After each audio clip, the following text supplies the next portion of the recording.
What's up, everybody?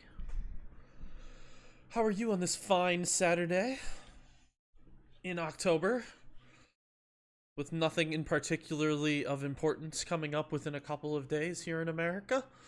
Nothing at all? Alright. Oh, hey, Bloody Rose just spawned. I should probably get on that, huh? I do not have the boss quest. And you guys can't see anything. I probably should pick that up, huh? Think it'll be here when I come back? Probably. So let's do it. So we're playing the Archer today. We're doing some low-level Archer play. Well, 6x. So, all a matter of perspective on what you consider that to be. Alright, Bloody Rose. Let's go. This might be one of those... So I don't usually like to buy teleport cores, especially with this event going on, but I think there are very rare opportunities where a teleport core is worth the money, and this would be one of those rare opportunities, because I have to go all the way to Dun 3.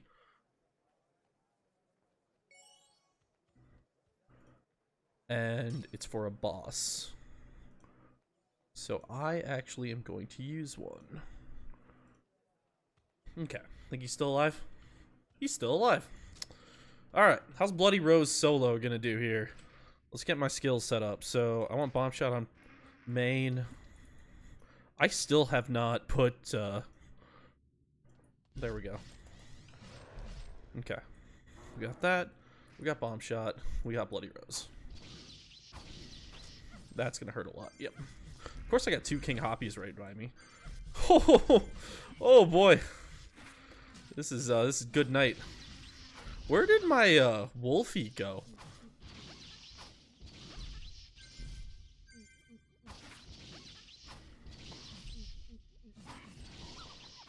Does Wolf Boy...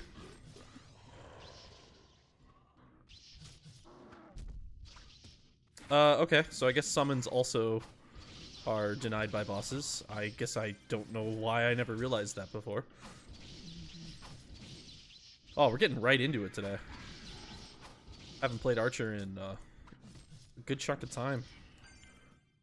Right into some intense gameplay. Alright. Problem solved. Alright, so let's see if old Wolvie will stay alive this time, huh? There you go, bud. Who's a good Wolverine? Alright, let's do this. So, I need to get to 65. So far on this character, the majority of my play with it has been using my Priestess to buff it. Today I wanted to go away from that. Today I wanted to just play normal on the Archer. So let's see what spawn we want to take. Now, do I have done 3 solo quests? Boy, I really did not start this well today. But what's new, everybody? I'm never good in organizing anything. So let's go pick up Dun 3 solo and go turn in this boss quest. Pick up another boss quest so I'm ready to go for the next hour. And yeah. Get ourselves situated here for the day.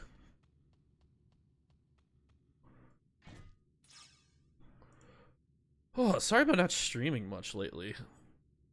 Going through some life stuff at the moment. One of those things is going to give me a considerably increased amount of time to be able to stream. And that is I'm going on disability from work for an unknown amount of time, probably just a couple months. But yeah, so that'll be interesting. Let's see here. Let's go back to work.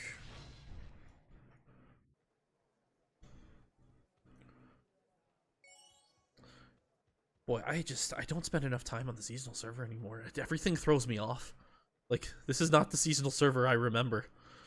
I mean, obviously people are gonna level up, but like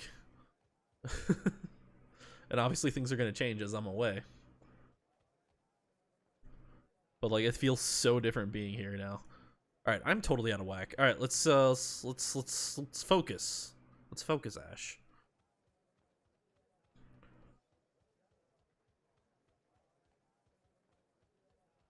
Just took a whole bunch of caffeine. Trying to wake myself back up. Was a pretty terrible night's sleep. Wasn't even something I would consider a night sleep. It was more of a on and off. Let's see here. Vermin. Let's take vermin.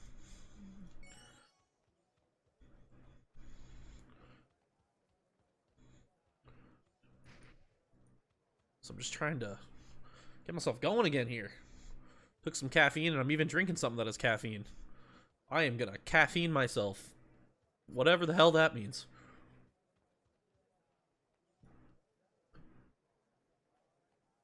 Alright, we want Ancient Prison, 3rd floor. You know what always bugs me? And I know why it does it, but it bugs me anyway.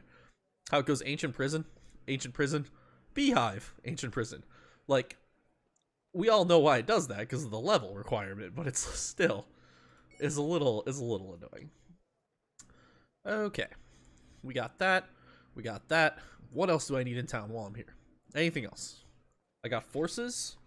Yes, I got a bunch of murky forces. I should be good. So let's head back to Dun 3.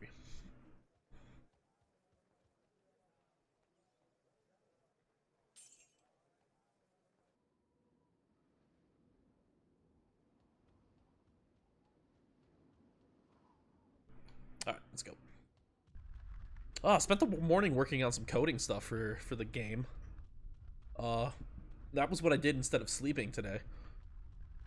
So, great choice on my part, totally. 100% great choice. But, yeah, some exciting things, some exciting ideas that are being worked with. We'll see what happens with that. I don't want to talk too much about coding stuff today. So I'll probably try to avoid any questions that pop up regarding that. But yeah, I did do a little bit of work on that over the last day or so. Let me tell you, the Pristontale code is, God, it's something. It is an absolute nightmare. The code that we have is just, it's so hard to work with. I don't know how Ironfish and Chaos have gotten anything done over the years, or over the year, I guess.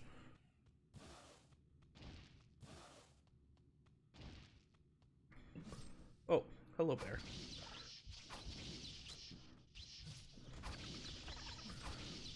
Give me some. Give me some. Give me some. No, that wasn't something. Well, I guess it technically was, but... Alright, where do we want to go? There is one spawn that I know in Dun 3 that is a nice... So, as an archer, what do you want? You want nice long hallways or something? You want like, a hell spawn that's spread out over a length, over an area. At least classical archer does. I guess these days things are a lot simpler, but... I'm gonna play it as like a classic. So this spawn I find is pretty good here. Now the only downside is it's very constrained. It's a good spawn, but it's very, very constrained. So might try it for a few minutes. Also, it leads into this room, which... Oh, God, you know what? I love Bomb Shot for party play. I hate it for solo play. And I probably have level 10 Bomb Shot, don't I? Yeah, I do. So I probably have to use it. But I would love to switch to Perforation for when I'm soloing. But Perforation is not viable. So it's not happening. Alright, this spawn might not be actually good for this. Oh, hello, Radiant. Whew. Hey, how you doing, King Hoppy? Nice to meet you. Alright, let's try the upstairs spawn.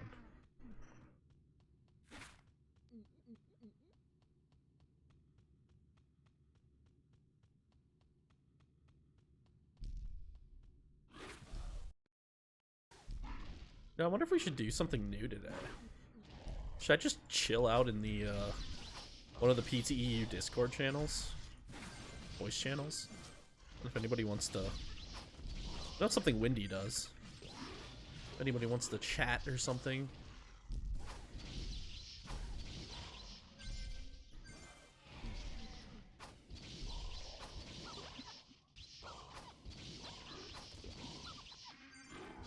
We'll see, maybe later.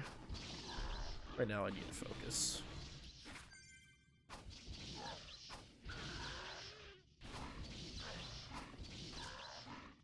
Alright, so this is decent. There's a lot more space to work with here. Figons are the worst part about doing this, though. Luckily, Bomb Shot is broken against demons, and a Figon is a demon. That is very fortunate.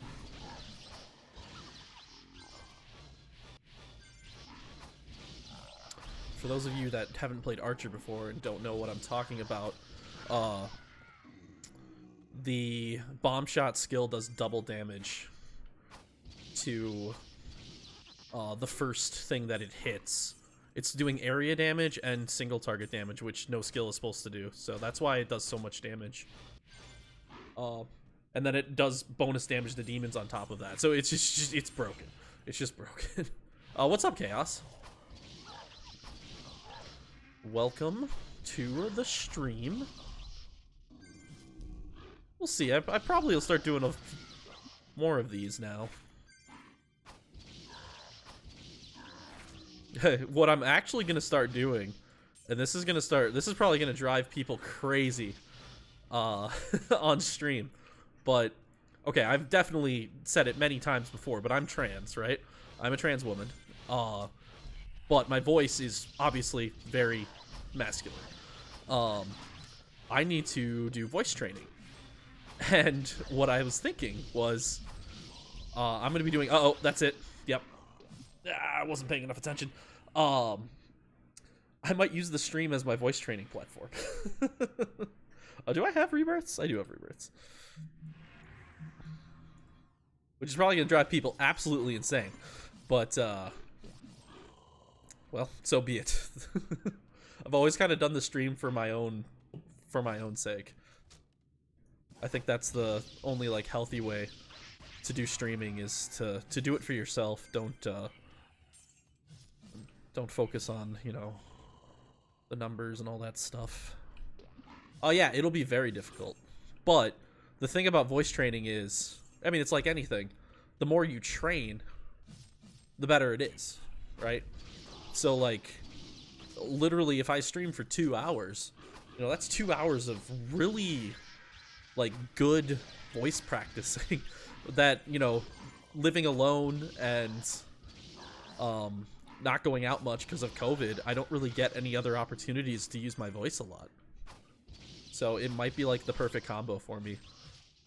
And I already mentioned it earlier in the stream, but like I am going on disability from work right now, and one of the reasons why I'm doing that is for self-improvement and trying to basically I've gone through a really bad phase in life for the last few years,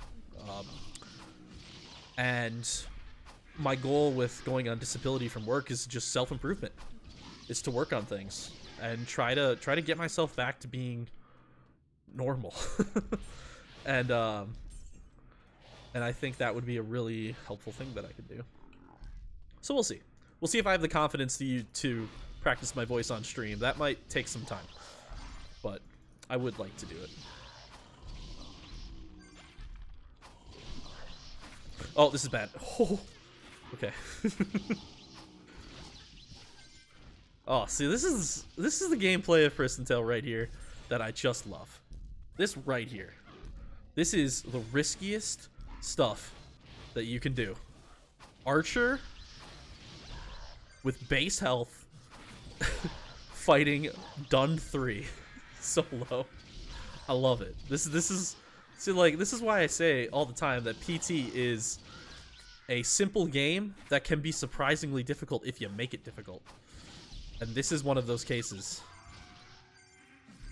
Everything you do needs to be like thought out, and you need to be very careful about your movements.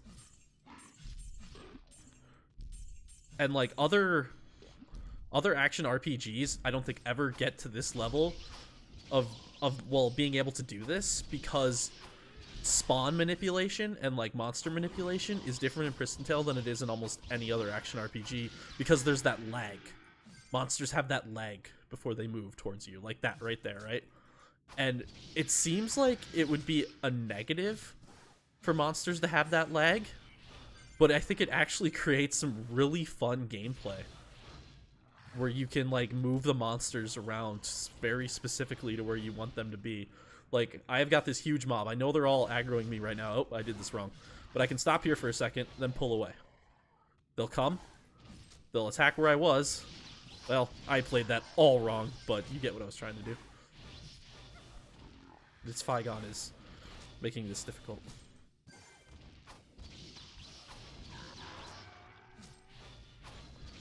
But it's that kind of stuff. You can't do that in other action RPGs. Like, I'm thinking like Path of Exile.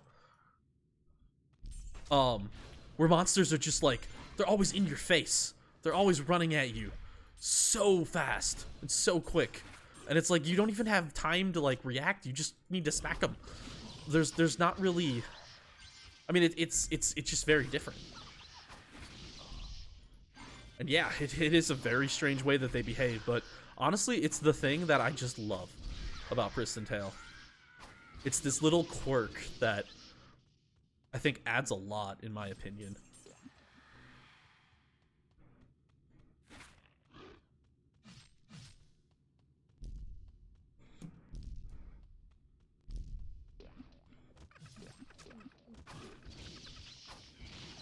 Oh yeah, that's right. I still have my Spark Bomb Shot on, don't I? I love the Spark Bomb Shot, personally. But then again, I just like electric skills in general, so I didn't really like the default bomb shot animation at all. I always thought it was dumb.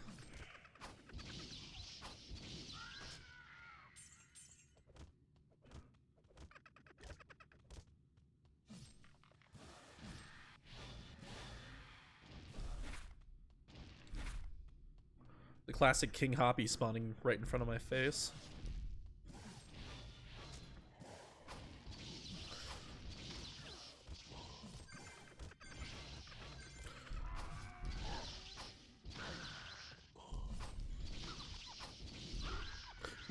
Chaos, we've shown off the new Phoenix shot, right? That's not... I'm pretty sure we have already. Or at least alluded to it.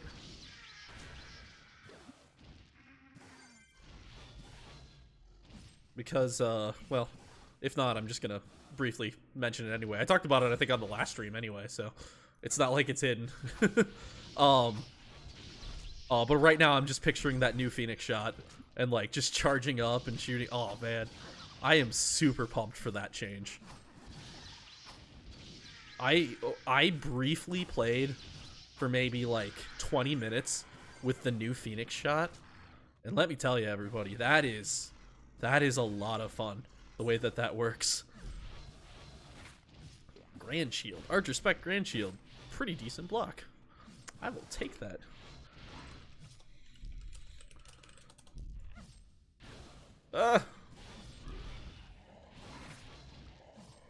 It makes for some very fun like playstyle stuff, because this is my death. Okay. It's a risk versus reward type deal, right? Because you have to charge up to do optimal damage, and like anytime it's something like risky like that, it's wonderful.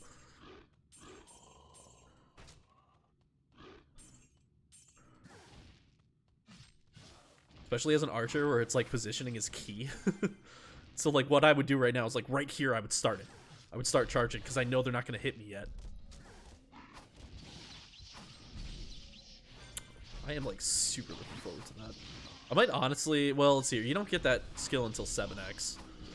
I wonder if I should just stop leveling this character at 70 and just hope for that day. to be able to use that and like level with it. We'll see. Because like I already have a 9x archer.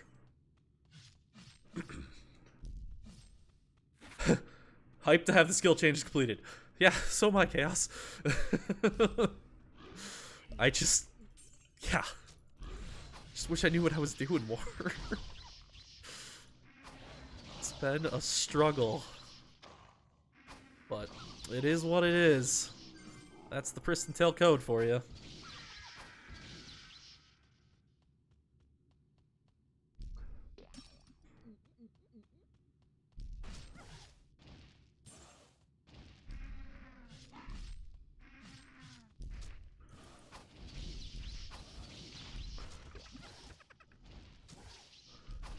Alright, so what do we have? 45%? We're getting XP pretty good here. See, when people say they hate solo play, I always ask, like, what do they do with their solo play? Like, do you play this way?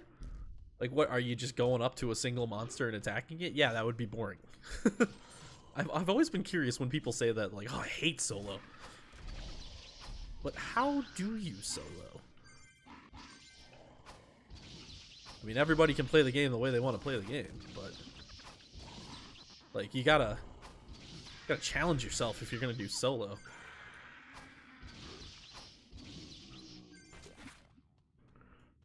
Another KH crystal. Why did I do that? Why did I just spawn that? That was really dumb of me. Crystals totally mess with this when you're doing luring style solo play like I'm doing right now.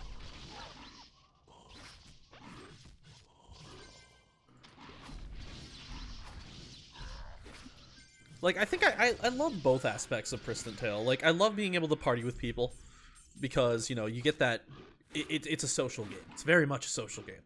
So, like, being able to party with people is great because you get to talk and you get to have a more, you know, casual time. But I also love having the option of solo play because then I can, like, really just, I don't know, have some, like, more difficult-ish content to do. Like, what did I do on my 108 mech? I made a build so I could solo the top maps in the game. Why? No reason, just because I wanted to. The XP was terrible, but the challenge was awesome.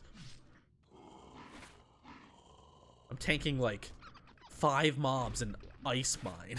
It was just so much fun to be able to do that and still get kills. Not fast, but I got kills.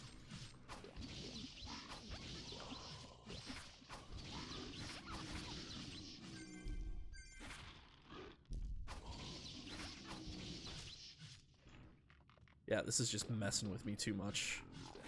I need you to die. Can I attack? So, somebody told me you could attack your own. Oh. Okay, that is not what I wanted to do. That actually just made things worse. In the original game, you could attack your own summon. In this version of the game, somebody told me you could. Oh, nope, nope, nope, nope, nope, nope, nope, nope, nope, nope. Okay. In this version of the game, somebody told me I could. What am I doing right now? But you definitely, well, at least not that I've been able to figure out. Can't do it.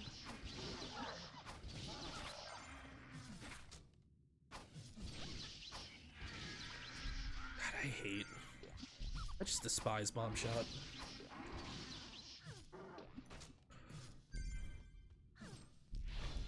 I mean, I guess it's good. You know, it's a risk versus reward thing, which is good. Like, and it definitely has that, and I do like the risk versus rewards, and I want to have as many things like that as possible for a class like Archer that is so damage focused.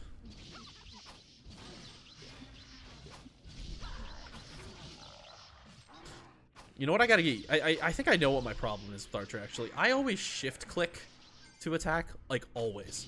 It's just a habit I've gotten into. And you know what? That ends up biting you when you're playing Archer. Because then you'll end up doing multiple attacks in one, like, thing, and that'll get you killed.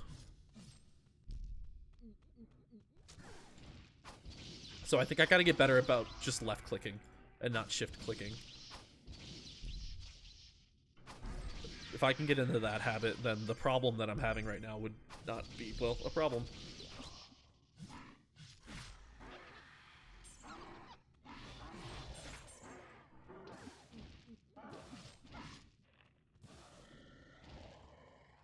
Also, be nice to get that new shield here in 50%. I'm still using a blaze shield. It's like an almost perfect blaze shield, if I remember right. So it has like 27% block rating or something with the mix I have on it.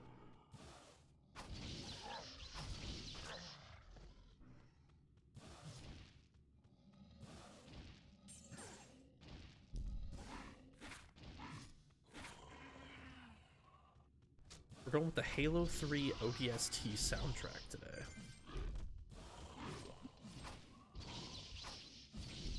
Oh.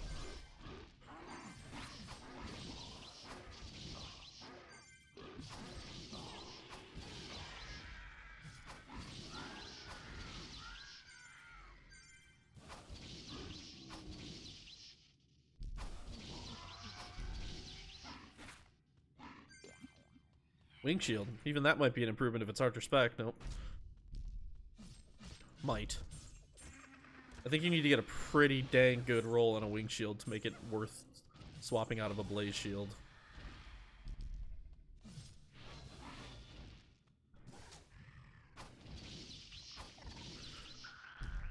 Uh-oh. I thought they were gonna pull off for a second.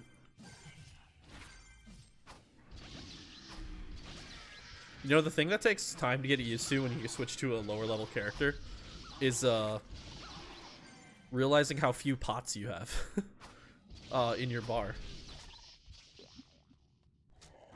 You know, you get really used to having like over 100, well, 90 potions. With 105 gauntlets. Or 105 armlets, sorry. And then you switch to this character, it's like, 36. Oh, alright.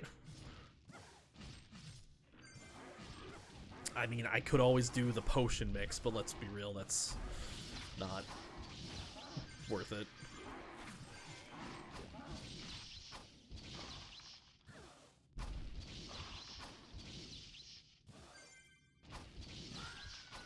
Like, the potion mix needs to do, like, something else. It needs to, like, increase the potency of potions instead of increasing the amount of potions. Because increasing the amount of potions compared to the other things that you can do is just completely worthless. But, like, say it upped the amount that you gained from a potion by 10% or something, that would be super comparable to the other stuff.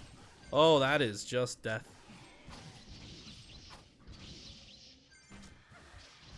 Was everybody aware Windy is buying a 90C bow? I didn't even play on seasonal and I knew Windy was buying a 90C bow. She's posted that everywhere. Okay, this is not fun.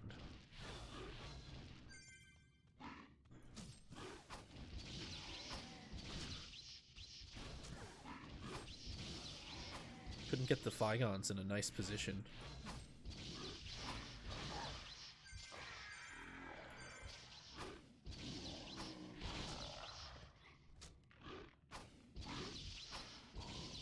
Yep, got the big boy ghost out here. Oh, hello. Want a party? Level difference too big. Did you just take that from me? You did, didn't you?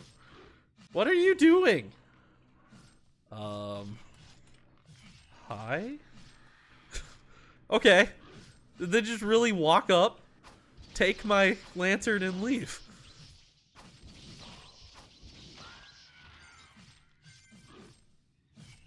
What the?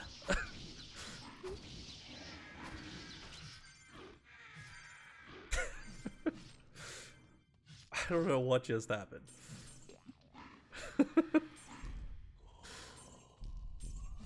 Well, I hope the lantern is good to you.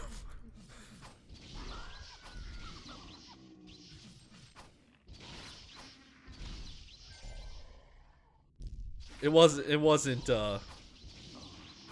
a good lantern. Oh my god, why do I keep using bump shots? Go away. It wasn't a good lantern. It was just I think it was a rotten. So whatever. Enjoy your radiant force.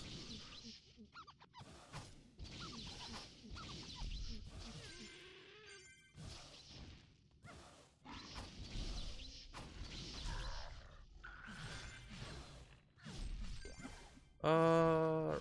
How's the potions doing?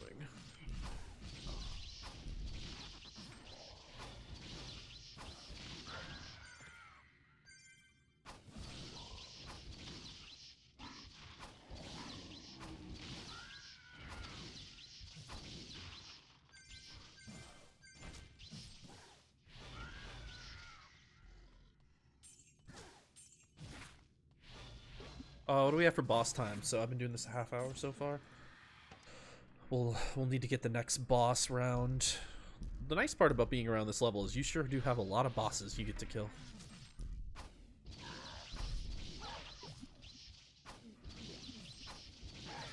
Or at least it feels like you do. I am out of mana? No, I'm not. If I seriously run out of mana, I'm going to be, like, annoyed. Because on, Babel, with the, Halloween event, and the farming I've been doing, well, I did do earlier this week, I have, like, 2,500 Mystic Mana Potions right now. That's not even counting the Grand Mana Potions that I have, which is, like, 800 or something. I have an insane amount of mana right now.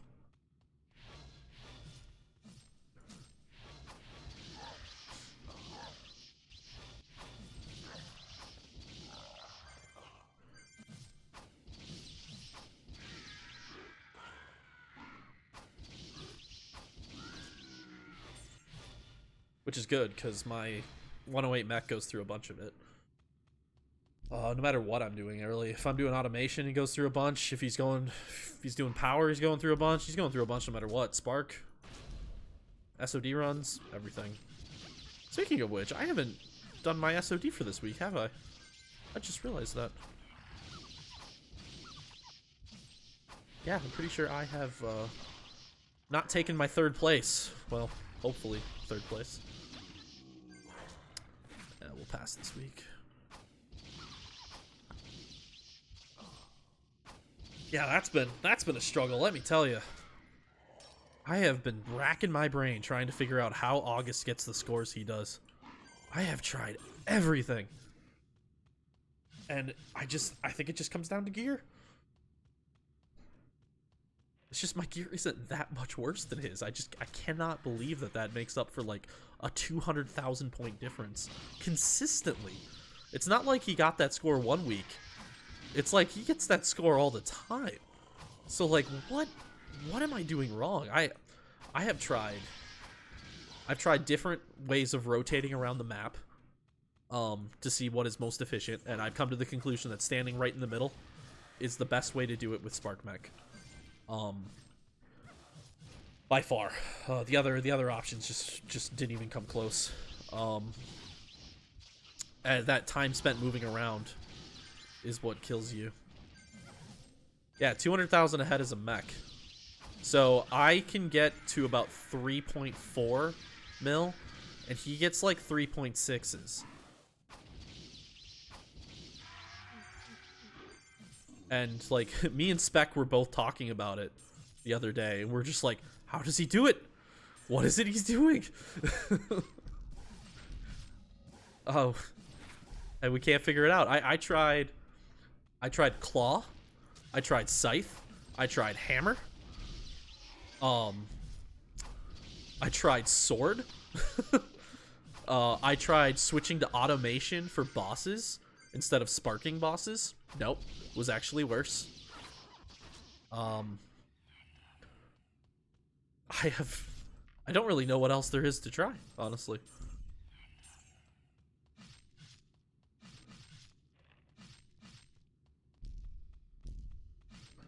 We'll take a look at the scores here in a minute. See what this week is like. Maybe he just had 2 really good weeks in a row. And they just so happened to be the weeks that I was trying.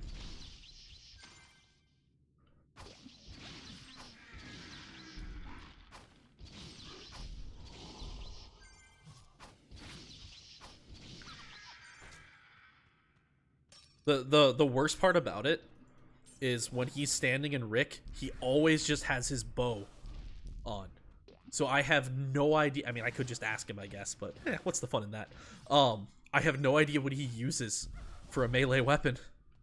He hides it. I don't know if he does it on purpose or he doesn't even think about it, but so he won't give me that information.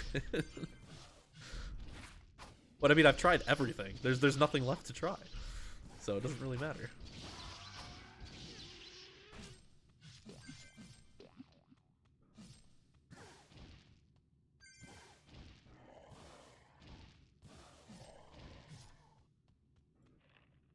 It's fun though. I like that there's this, you know, thing to figure out. There's some method of playing mech that I just haven't thought of yet. Potentially. And I like that. It gives me something to work towards. Because my problem with SOD is that, like, once I figure it out, I don't really care to do it every week. Because then it's just like, well, it's all down to random luck of if you're going to get a good round. And it's just like, whatever, I can't be bothered to do that. But figuring it out is the fun part. So I will keep doing it until I figure it out. Like, that's the way I did it on Priestess on Seasonal. Like, I went nuts for like a couple weeks. Because, like, I wanted to figure out what was the best way. What was the most optimal, best score that you could get with a Priestess. And I figured out what was, like, the most optimal. And then once I figured that out, I was like, okay, done. I don't care anymore. Like, the buff's nice, but, like, having to depend on luck to get that, it's not worth it. I would love if we could take the luck out of SOD, but, like, I don't know if that's the right call, because in the end, this is a game that's about RNG. So it is kind of nice that it is RNG. It's kind of the nature of this game. But that doesn't mean it's not frustrating.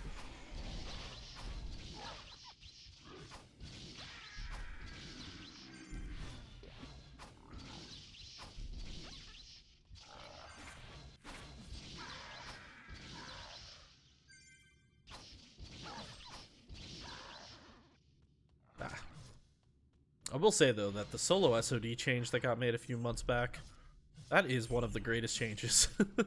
I absolutely love that. I love being able to handle SOD solo on any class. That is just so much fun.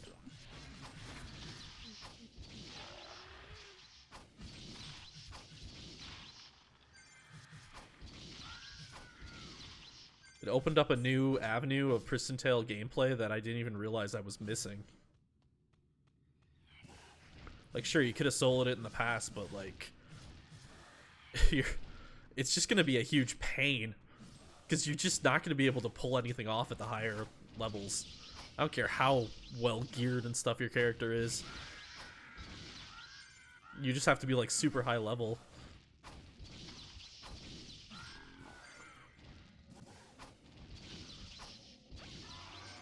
Alright, how much health potions do I have left? 60?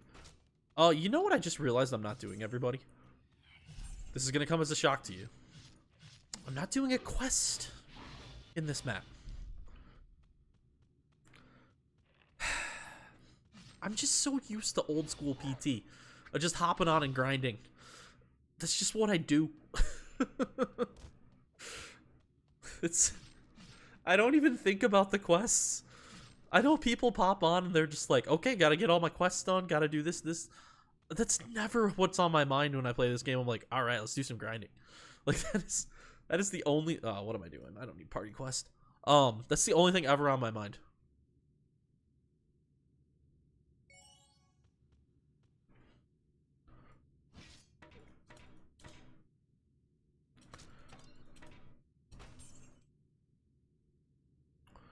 Okay, let's grab some pots.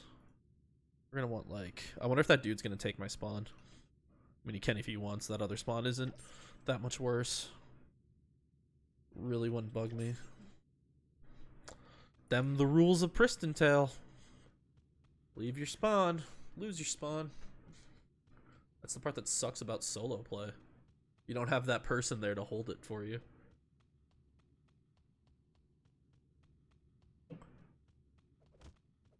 Like back in the day when DS was like the leveling map for everybody. It would suck as well. It was incredibly hard to solo that in that version of the game as an archer. You couldn't solo the Hellspawn. It just wasn't doable. Gear just wasn't good enough. Mana didn't drop enough. It was just awkward with perforation. Damn it. Alright, there you are.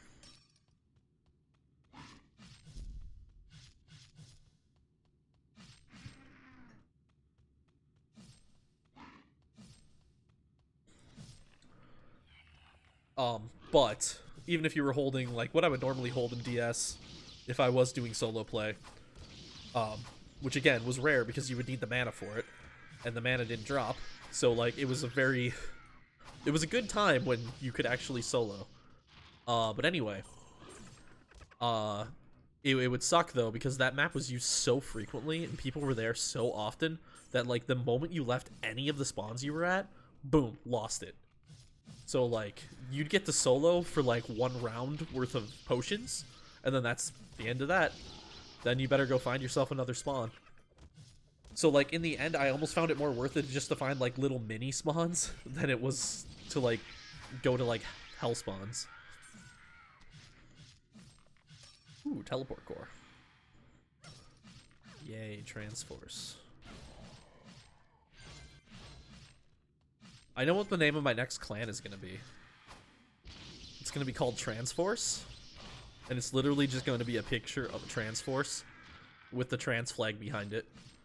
That is going to be my next clan. You can only join if you're trans. So there might only be me. But I'm okay with that.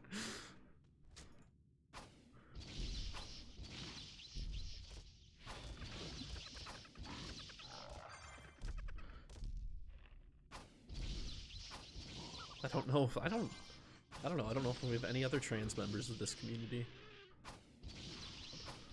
I know we have other LGBT members in this community, but I don't know if anybody is trans.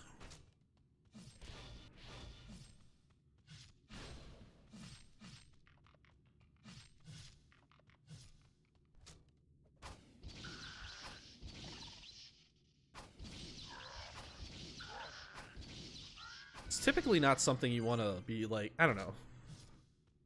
Internet culture can be difficult. Being trans. Especially like gaming communities like this. They can be toxic. Pristontale EU is pretty good though. Like I've had like 1 incident with 1 person ever. I think it's just because overall, like, the age here is... People are much more, well... Hopefully much more mature, because most of the people who play here are a lot older. So that's helpful.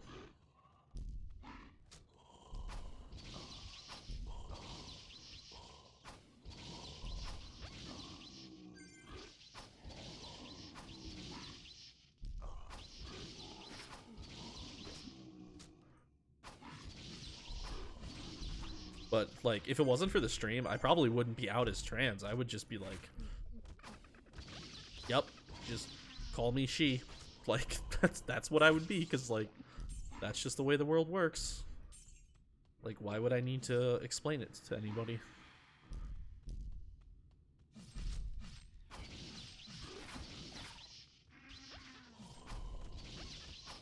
The only downside about doing that is I used to go by the online handle Anadrina before I switched to Ash Incendia, and The problem I ran into with that was, like, it's great because it feels more accurate to myself, but, like, then if I have to, say, talk to somebody through, like, voice chat or something, then it's just, like, super awkward for a second because it's like, well, I have to explain what's going on. Like, yes, my voice sounds this way. Yes, blah, blah, blah, blah, blah. And it just, I don't know. I got sick of dealing with that, which is why I switched to this more, like, gender-neutral name. That doesn't really, it doesn't really imply male or female. It just kind of is.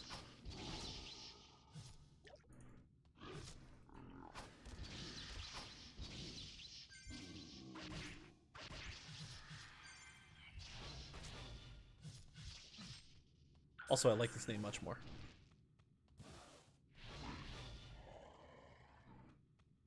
So I knew I was gonna go with Ash because that was like a name that I picked.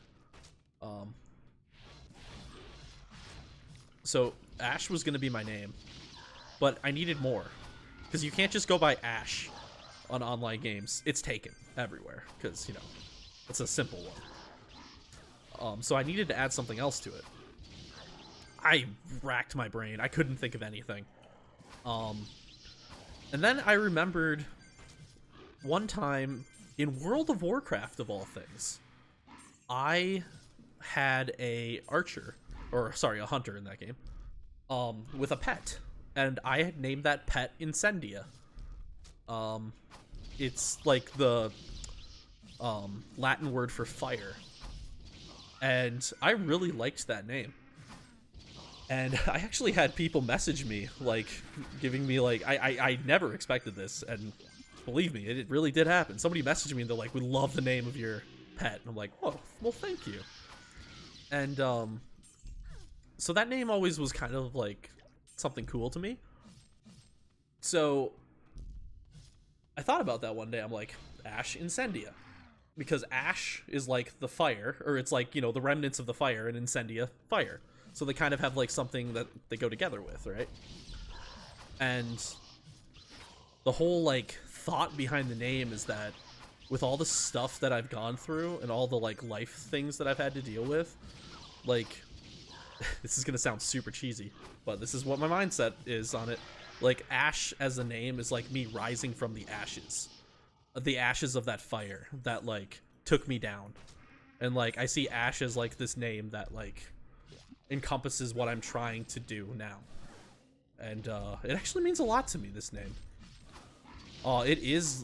It's not my legal name yet, but it will be my legal name once I, you know, get my paperwork done. It's not fun changing your name, so I've been really lazy about it.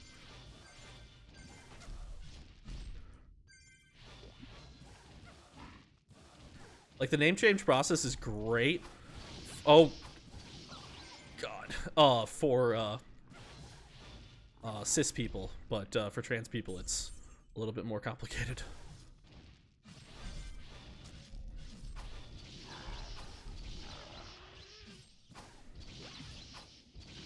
Yeah, changing name legally. So, like, it's not actually that expensive. I think I only need to pay like $30 to do it. I think it's I have to look it up again, but I don't think it was that much.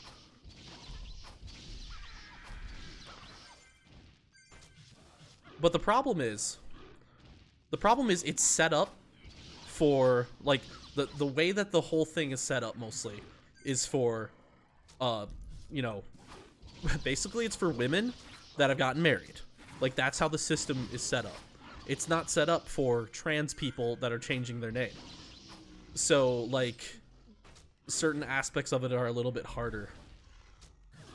You know, you'll tell somebody, like, oh, change your name, and they're like, oh, well, I went through that whole process, you know, when I got married. And it's like, no, it's not. It's a little bit more than that for me. But, oh well. I have to, like, go in front of a judge, and I have to bring people with me. And they need to be, like, my... I don't know. They need to, like, prove that I am who I am.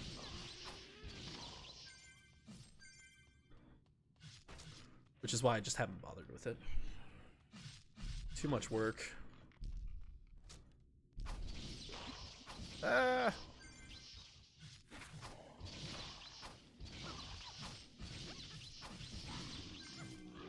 Like, going in front of a judge just doesn't sound fun. Like, at all. I mean, I know it only takes, like, 2 seconds, but, like... I literally just have to, like, walk up, state my name, and that's pretty much it. But... I don't want to. Trans... Speaking of which...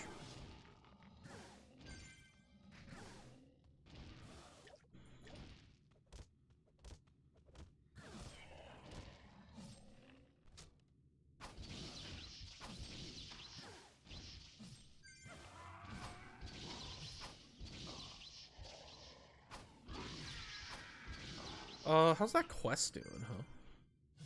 Well, I know that one's done. I got Vermin in 10 minutes. Let's go to Forbidden, so I don't forget about that. Because if I don't go right this moment, even if it is in 10 minutes, I'm gonna forget. Because that's who I am. I have the memory. I have the memory of a goldfish that has a good memory.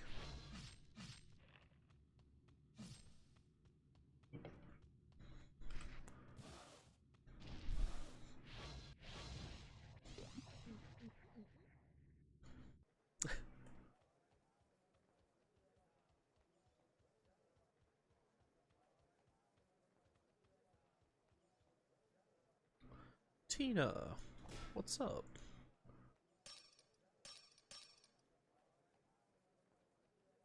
Okay, so I need to see what my mana situation is like. All right, I'm doing pretty good right now, actually. Probably not a concern. Anything else I need while I'm in town? I could probably do mana items. What's up, Tina? Just saw you right here. What level are you up to these days?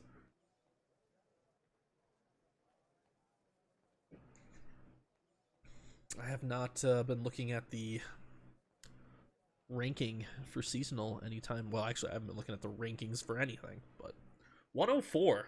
So what is the max right now on seasonal? Are we thinking 108 is gonna happen? I know there was talk of it. That'd be crazy.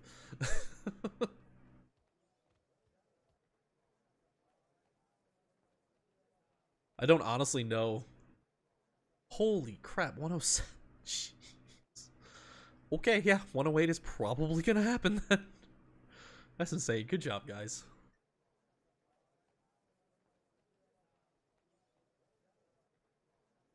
Alright. What do I want in town? So I have 68%. I gotta go turn in my solo. And then I got like 5 minutes until boss. You know what might be a cool thing to add to the stream? I think I could do it. It's like a global boss timer. Well, yeah, I could do one for each server. It's something I could set up beforehand. But like in the corner, I could just list what the current boss time is. So like if you see me streaming, you can just like stop on by and be like, oh, hey, that's what the boss time is right now on this server. And then I just update it every time before I stream. It'll just be a rotating 1 hour clock. Now I kind of want to do that. It'd be nice for my own sake too.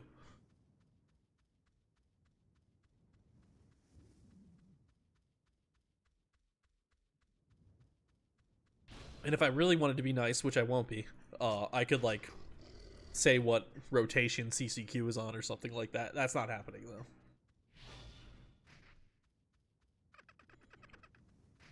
Because that would take way more time to figure out.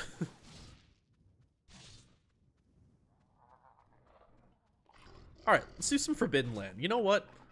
One of my things with PTEU that I'm not a fan of is the fact that Forbidden Land is forgotten. Sorry. Wait, isn't that ironic that Forbidden Land is forgotten, but Forgotten Land is used? I'm an idiot. Anyway, I love Forbidden.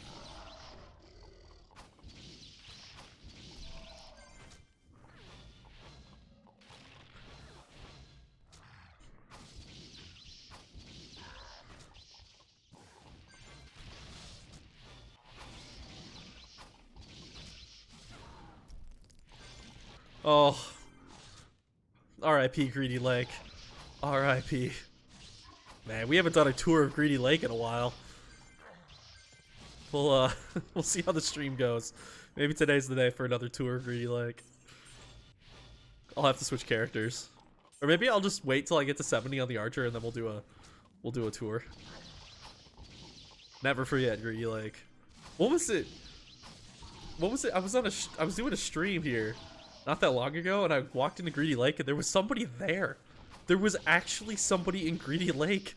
I didn't know what to do. Like, wait a minute. This, what? And for a moment I was like, okay, they might be a bot or something, right? No?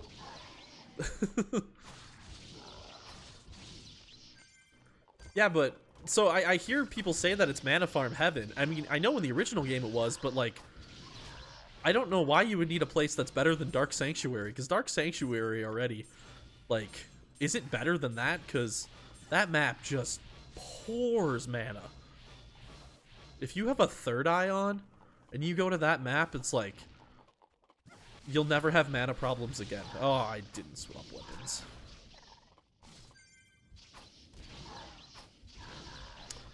So, I have to be careful about this boss. Back to serious time, because of the Flygon spawns. They will one-shot me. If they spawn on top of me, I'll get one-shot. So I have 3 minutes till spawn, so I'm gonna need to move. I'll camp Hellspawn right now. Actually, no, I don't want to camp Hellspawn. So I'm not entirely sure how the code works. But how it feels is that it picks where the boss spawns based on the location that you were at a few minutes before boss spawn happens. So like if I continue to fight here with what time we're at, it will likely spawn at the Hellspawn, and I don't want any bosses to spawn at Hellspawn because that just complicates things even more. So I'll come to one of these side spawns. Wait, excuse me. And then the goal being that like now I'm got the system into thinking that it wants to spawn the boss here on me. So I don't know how often it checks for your location to determine where the boss spawn goes. Well, Ash, why don't you just look it up? That's not fun. I don't wanna reveal all the stuff inside of PT. It's more fun to just like have to deal with it.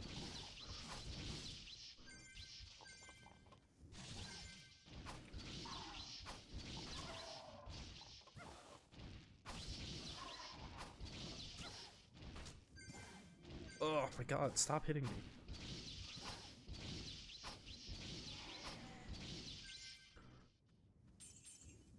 So I'm afraid I might have been too late even at 3 minutes for it to spawn here.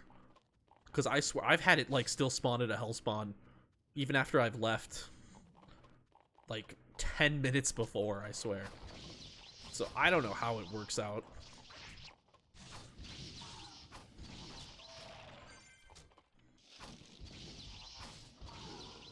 You know what? I haven't had a Murky Force on in a while. Man, you stop playing for a few weeks and you lose it.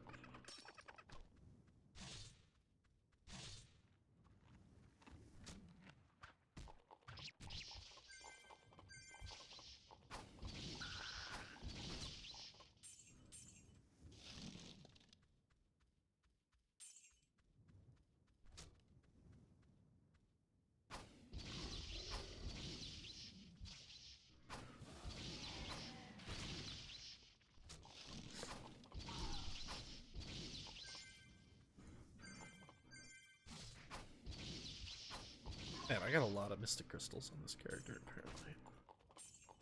I should go see if I could just find a low level and just give them to him.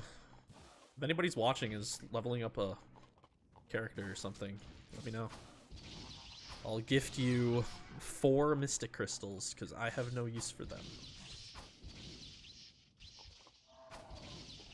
They would be wasted on me right now. Maybe that guy who was asking on alright, what do we got? Did I pull him? Did I pull him? Okay, I pulled one. Alright. Let's go.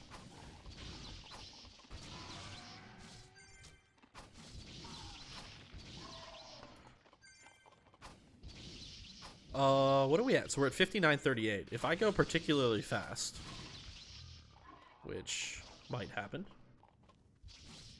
I could probably try to do a double and knock out Helsing too. Assuming nobody else is attacking it. Which is a big assumption on seasonal, actually. Not a big assumption on battle.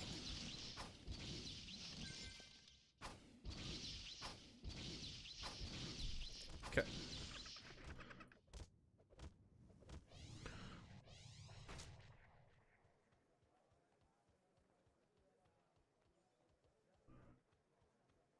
We'll use that teleport core I just got.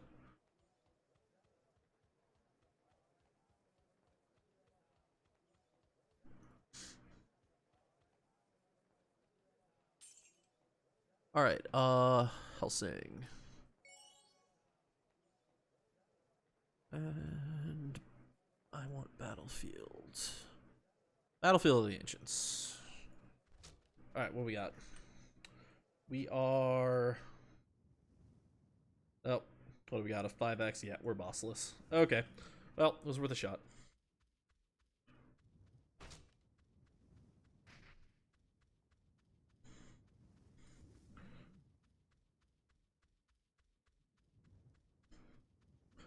Well, I don't need to go back to there then. I just need to go back to, excuse me. I just need to go back to Dun 3 now. Actually, isn't there a quest?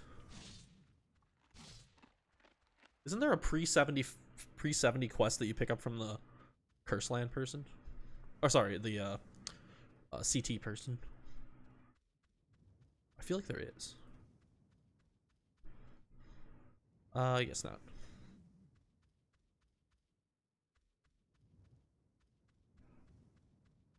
Interesting. You can...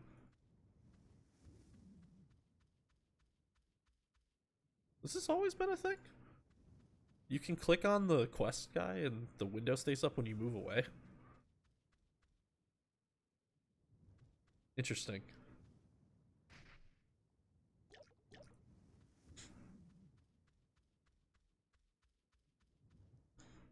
Like, typically it would do what we're doing here, right? And it'll just go away. Oh, alright, well, whatever. I don't think it'll break anything. It's like when I was...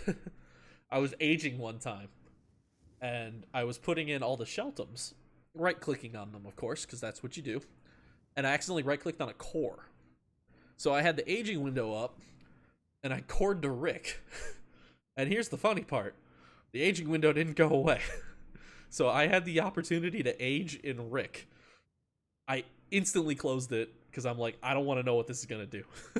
Like, I don't think it's going to do anything, but, like... I fear for what this might do. So I'm just gonna say no. Nope, not gonna do it. Not gonna push it.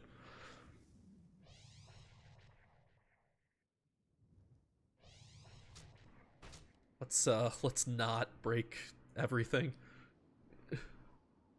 Good you didn't. Lost Sheltums, is that what happens? Okay.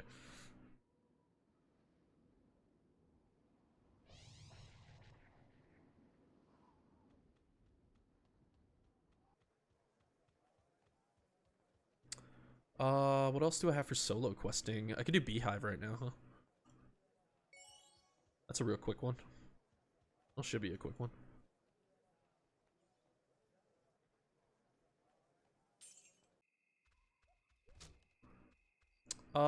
Looks like I have a Beehive quest right now. Yeah, I have a party quest, so that's worthless.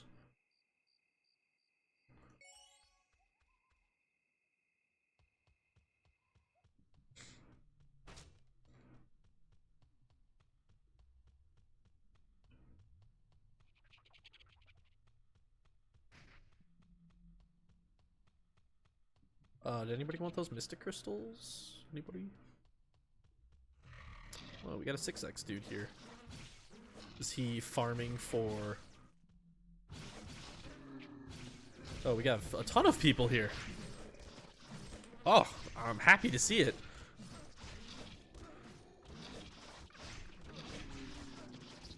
Oh, heck yeah. Alright. We're doing some party play, everybody.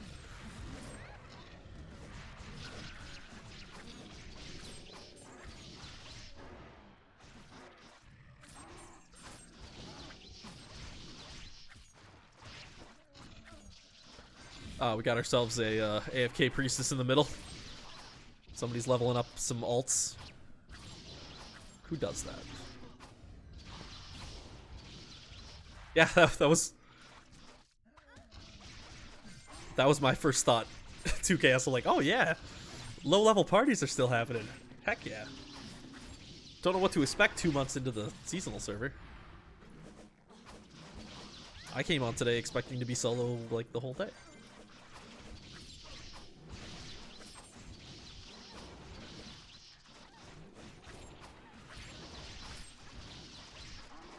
You know what the funny part is? I came here to do my solo quest.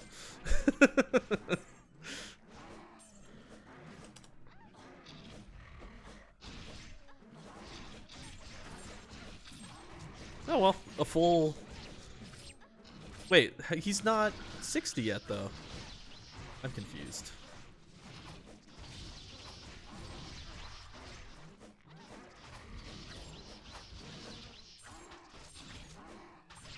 I'll let them figure it out. I'll just go wherever they go. Because they're asking to go to Dun 3, but this dude's level 59.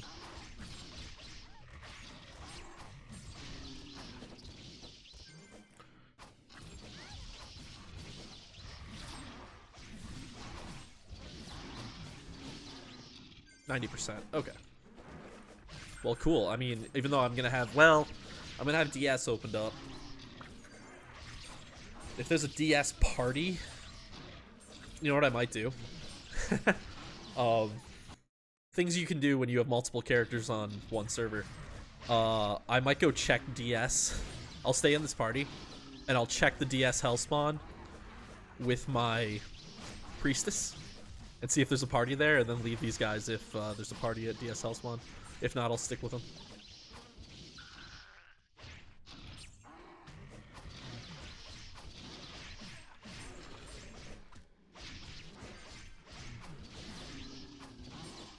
Ooh, is that an infernal? That is an infernal. Well, how nice of you, buddy. Oh, a top hat.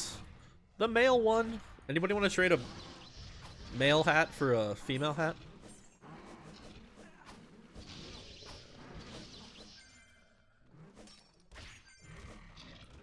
I don't need this junk.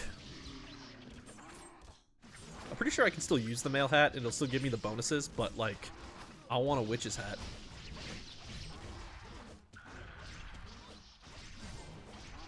You know, the irony is on Babel, I have probably like 15 hats of various types.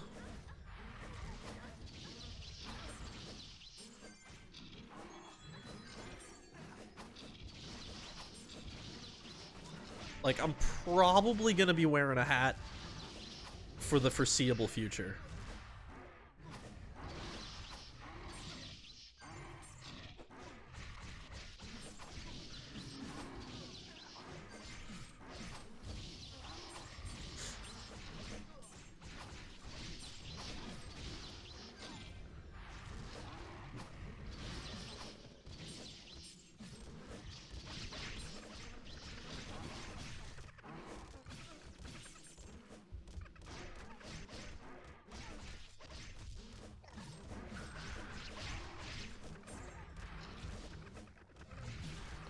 Okay, sorry about that.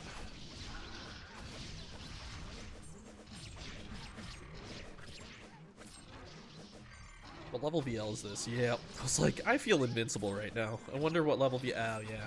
Oh, yeah, that's right. We were going to adjust the values of VL, weren't we? And VM. That's right. I had some stuff come up last week that made me completely forget about that.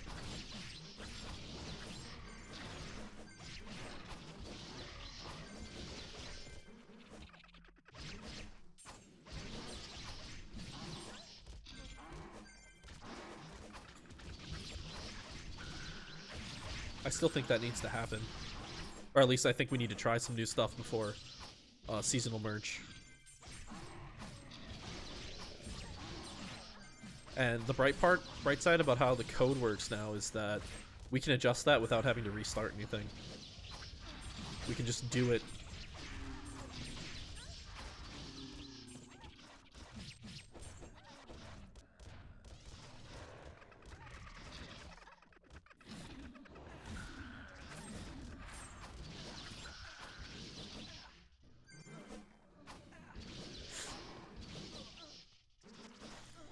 I miss playing Archer just because, like, you're just not expected to tank, which is good because I play so like non-tanky. I'm always like running from things. Like if if you're partied with me and I'm playing a tank, you're gonna have a bad time because I'm just not good at it. So it's nice to play a character where I'm not expected to do anything like that.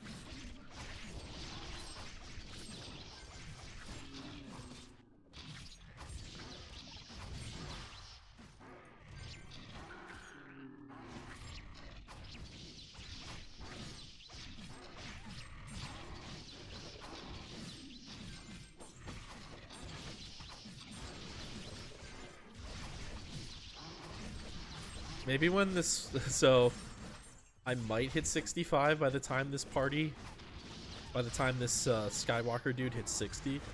And when we all pick up to go to Dun 3, quote unquote, I might just walk over to DS real quick, check the spawn, and abandon them if there's a party there.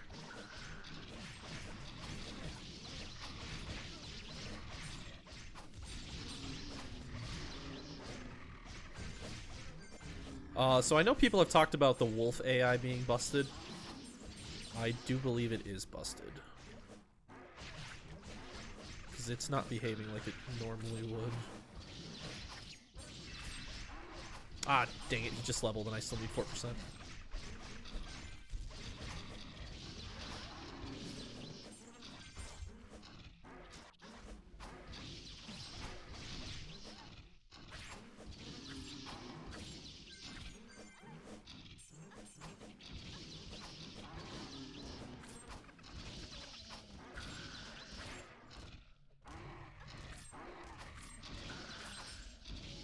Wasted no time.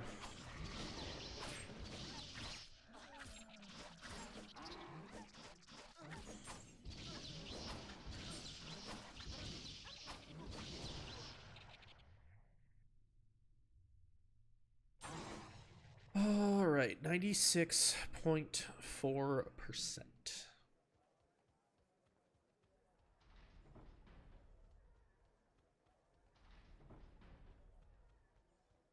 Let's see if I got any mana potions. I think I do. I think I stored a ton when I was leveling up this character. Yeah, I did. Well, a ton is probably not the correct word, but I stored some.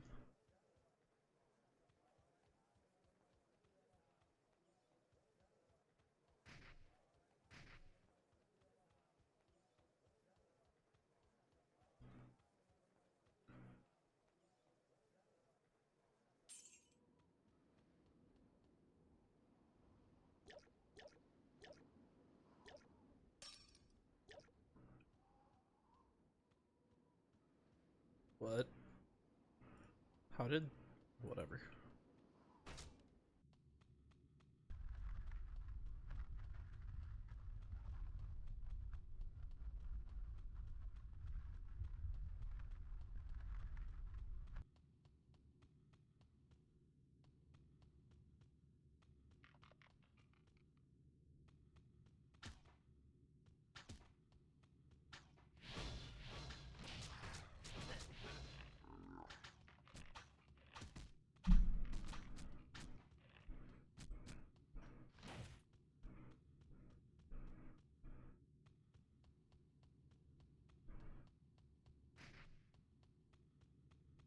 I gotta clean this inventory.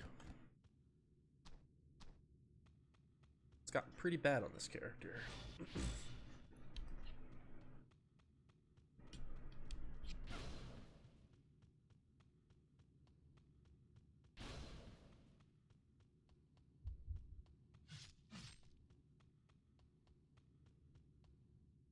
Okay. We back. I guess I get to choose a spawn because I got here first, huh? Well, we're going to the one I was at earlier. Ah, whoops.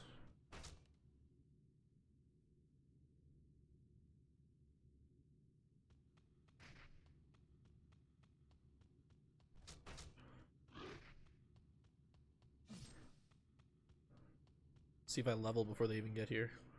Oh, look who that is. It's like, that's a shield. Why'd you come all the way here?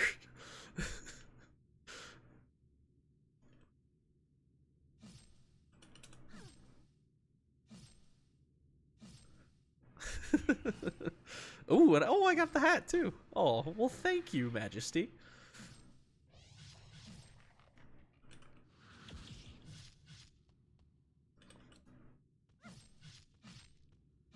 Do I have enough for that shield? I do have enough. Perfect. Just need to level up.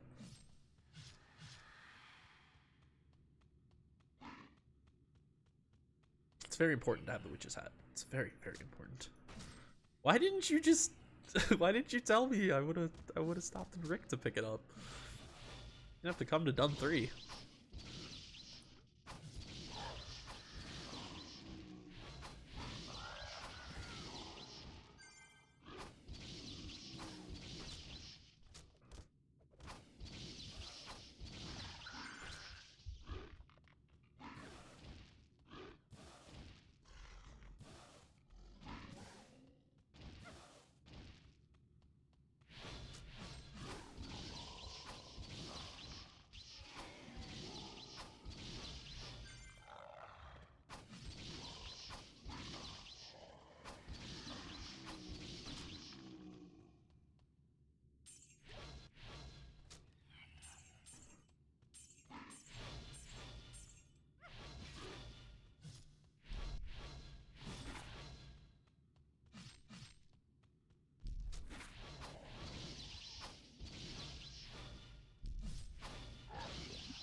Alright, 2.5% to go. Nice to have that Triumph of Valhalla on.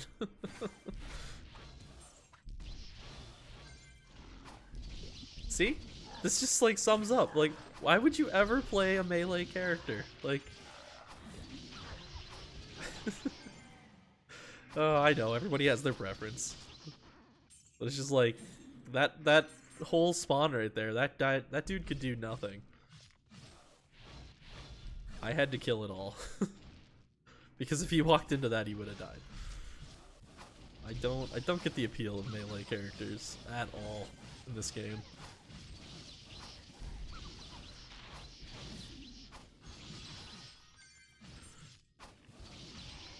There are just too many advantages to play ranged.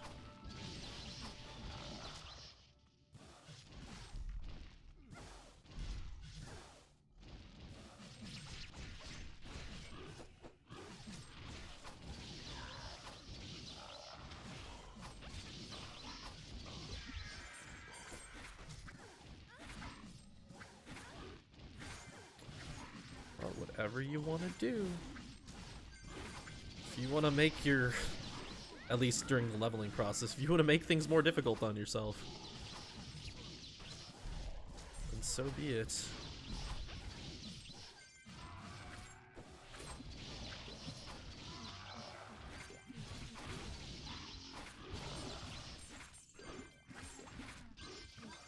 I should go get my priestess and sit her here for everybody.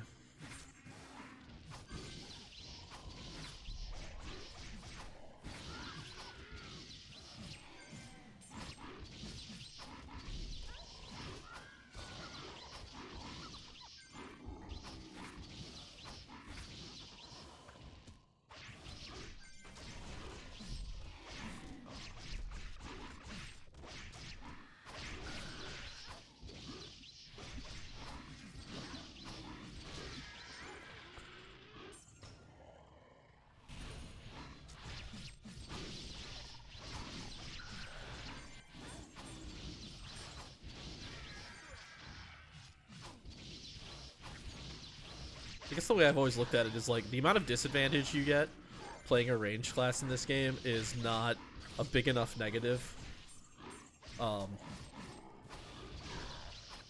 make me want to play melee, if that made any sense.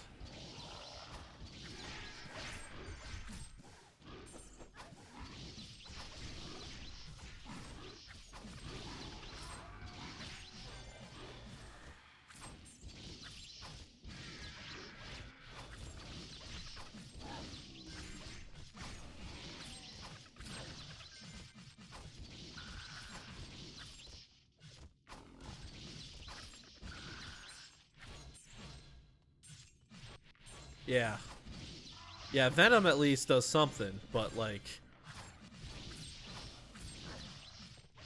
the rest of them, it's just I don't see the point in playing a fighter or a knight or pikeman until later levels.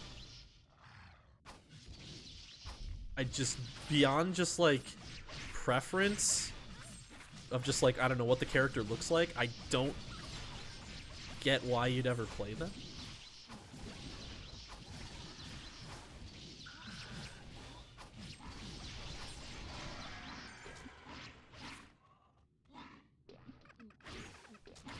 As long as you're in a party, it's not that bad, I guess.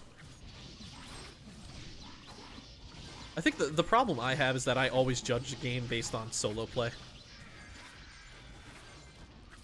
And I guess most people don't do that. I always go into PT with the assumption I'm not going to get a party, because then you're just less disappointed.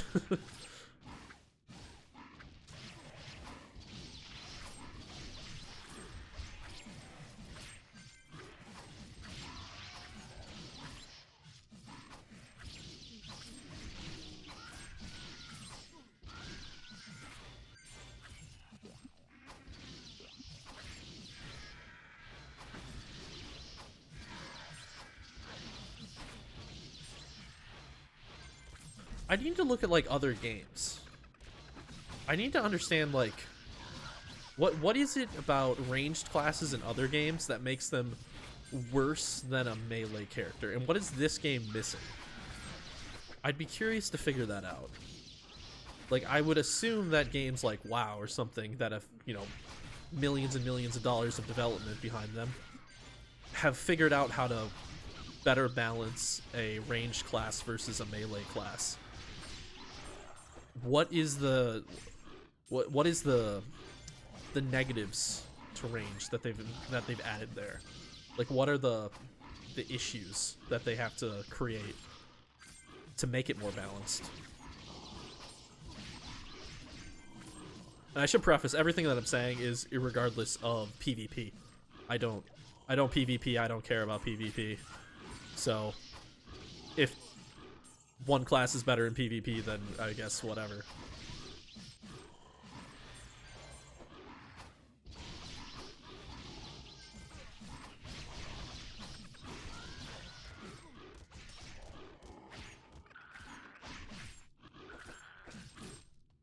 Did do Blessed Castle a couple weeks ago. God, that was a mistake. I realized just how much I hate. I remembered why I don't do it. Is what happened. I got reminded of why I despise Blessed Castle.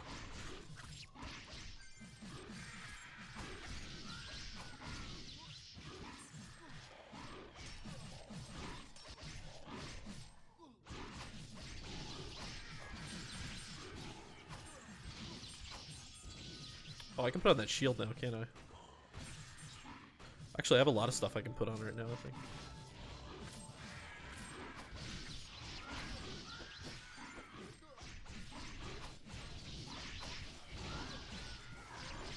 The funny part is, like, when it comes to PvP and, like, this, in, like, MMOs, I loved WoW PvP. I found that to be a lot of fun. I thought there was a lot of, like, strategy involved. You know, working on your cooldowns and stuff, and I thought that was a blast. But like all the fun that I got out of that, I get none of that in Pristontale.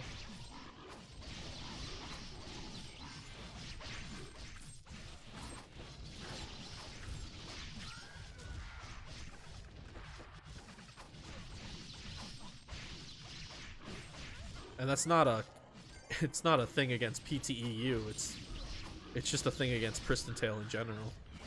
No matter what version of Pristontale I've ever played on, I've always thought PvP has been incredibly lackluster. I just don't think it's a game that lends itself well to PvP just because of the way the skills work, honestly.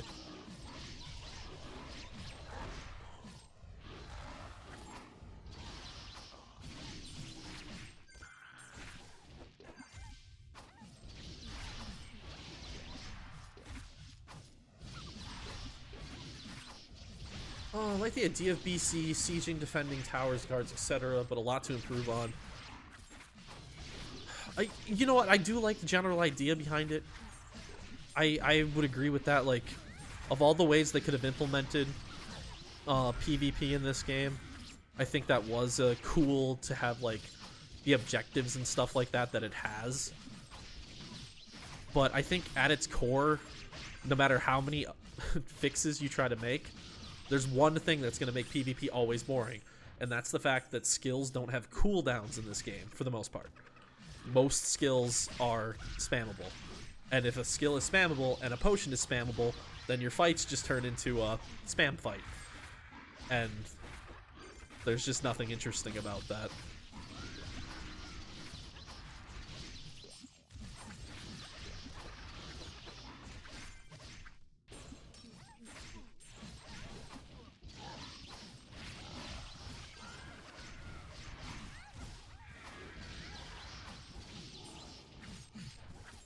It's mostly the spammable potions that's the problem. Yeah, the strongest skills have cooldowns, which, I mean, that's good that that's the case. But I want, like, I think in order to add, like, complexity and interesting aspects to it, like, most skills would need some kind of cooldown. You would need to go through rotation. You would need, every class would need, like, some kind of, what do you call them? Skill that, like, slows down an enemy, right? Damage over times. Skills that can remove a slow effect on you. Like, all these little things that you can add in to add some depth to it. And obviously, this is never going to happen in PT. That's a lot of changes to the game.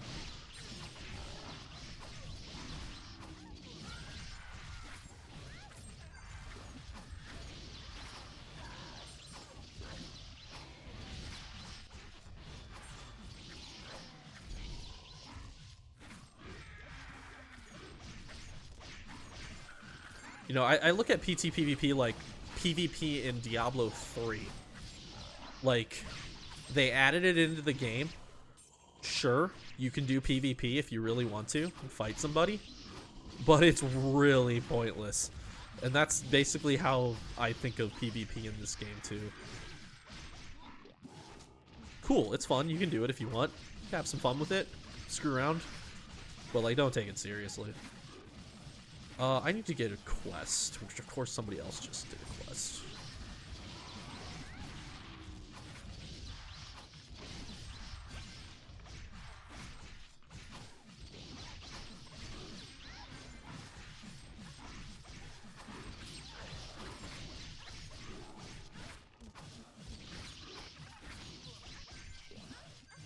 Sometimes BC has fair matchups. I mean, in the end, I think at its core, the problem is pot spamming.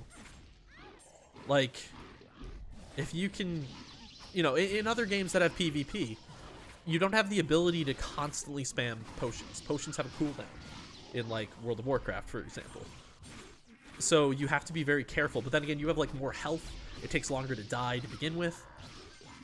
But PT, because it's fast and it's potions and, like,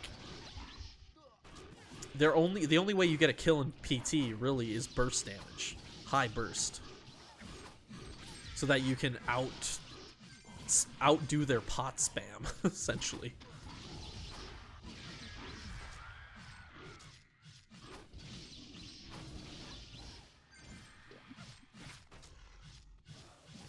All right, is everybody back? Somebody else going now? You know what? I just gotta deal You know what? Screw it. I always have this rule where I never go on a quest when somebody else is on a quest, but every single person here is doing quests, so whatever. Deal with it.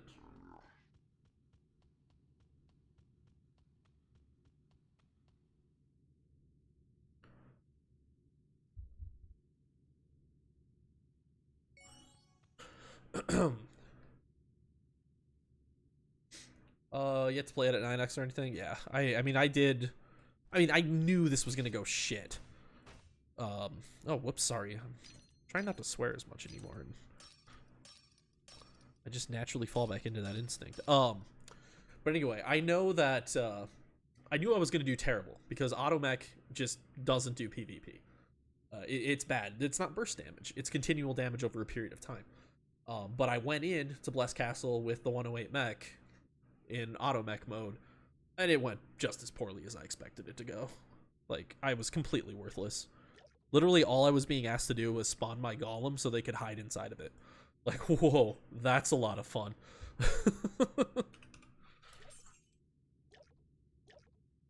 Like, that's really my whole purpose here, is just to spawn my golem, bring it up to the tower. How does Automech do it? Not do enough damage? So Automech's, like, the bonus thing on automation is that it does plus 150% damage to monsters. I don't think people count as a monster.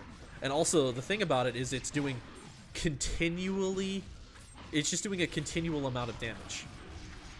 Whereas, the skills that do the best in PvP in this game are the ones that do high burst damage in one big go. Automation is not about burst damage. It's just about continual damage.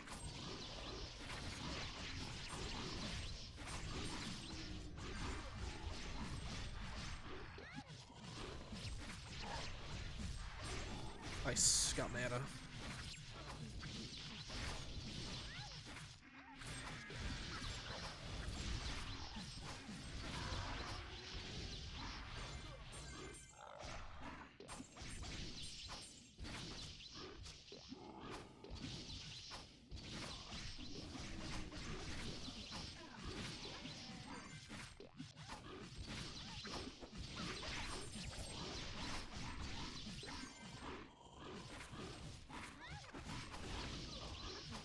Have to make the boss. We have 26 minutes till boss.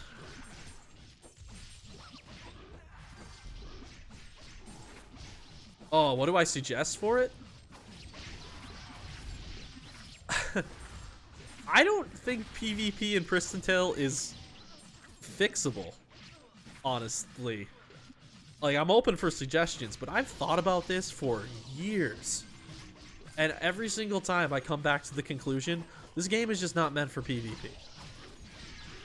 If you switch stuff around too extremely, then your PvP and PvE combat... But see, so the reason why I go against the potion cooldown is because then you create a huge difference in gameplay between PvP and PvE. That is not ideal. You'd want to keep like the same general gameplay throughout both, and games that have good PvP, that's how they work. Their PvP and their PvE is very similar. They have different builds, of course, but gameplay wise it's very similar. I'm thinking of games like World of Warcraft, Destiny 2, those are the only two I can think of off the top of my head, but where they're games that are built for both PvE and PvP. So, just because of the nature of the way the sandbox works in this game, I just don't think that you can make it work with PvP. A potion cooldown would be too extreme of a change.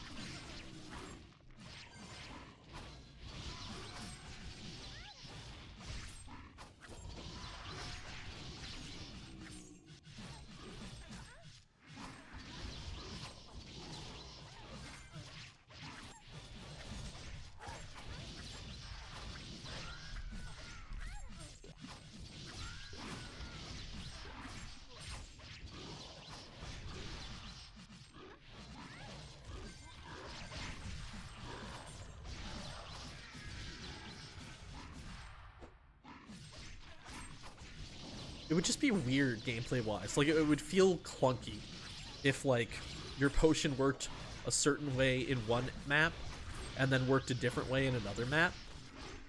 Like those inconsistencies I don't think lead to really good gameplay.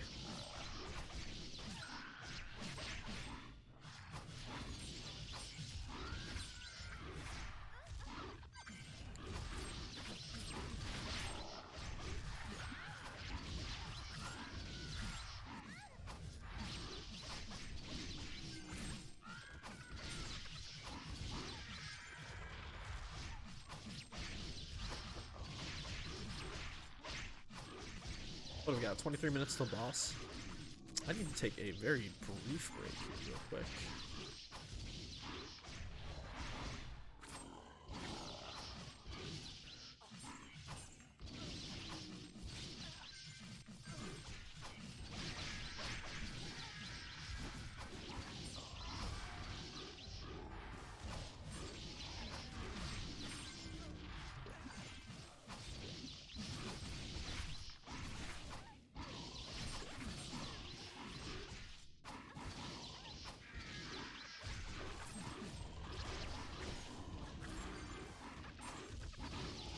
Is the Priestess Chain Lightning as good as people are saying?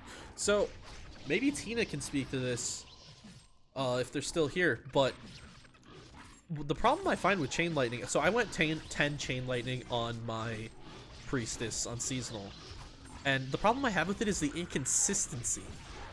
Sometimes it hits a lot of targets, sometimes it barely hits anything, and I don't really know what it is that I'm misunderstanding about how it works. I don't know if, like, the monsters have to be so close to each other for it to spread, and that's what I'm doing wrong. But I switched to it, and I wasn't really liking it. You don't have any other skills if you want more DPS. Yeah, that's fair.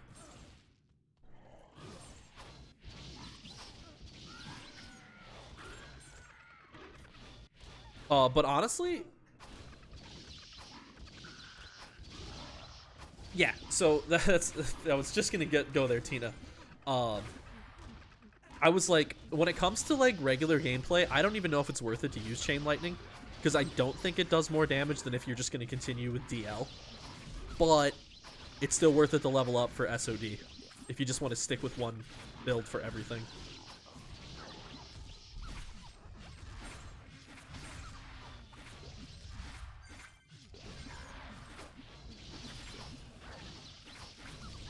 Yeah, I mean, anything that's going to hit 50 targets, potentially. Like, that's going to be good for SOD. I have not tried it. Yeah, Tina, that's the exact same way I do it. I do CL on left and DL on right. And then just, I use Chain Lightning off cooldown, if I'm using Chain Lightning.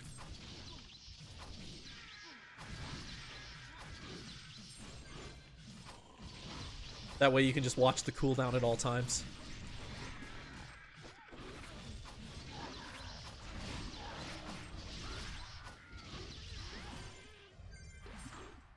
Oh, not perfect aim. We don't need that.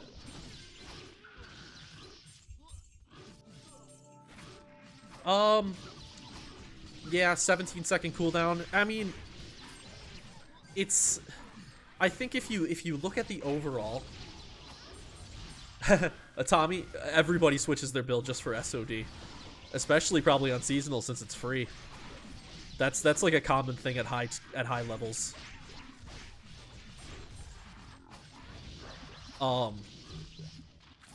Trust me, I don't like it either. I like making a build that works for everything, but I know a lot of people will switch their entire build around just for SOD, especially on Babel and the mech world. Top 3 current SOD solo are all Priestess. So they've taken Shaman's title away from them?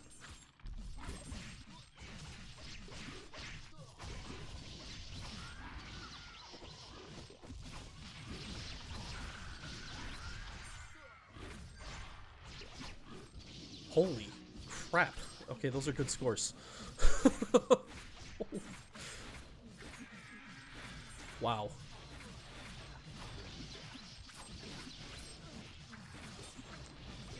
So yeah, 10 chain lightning is definitely doing a lot.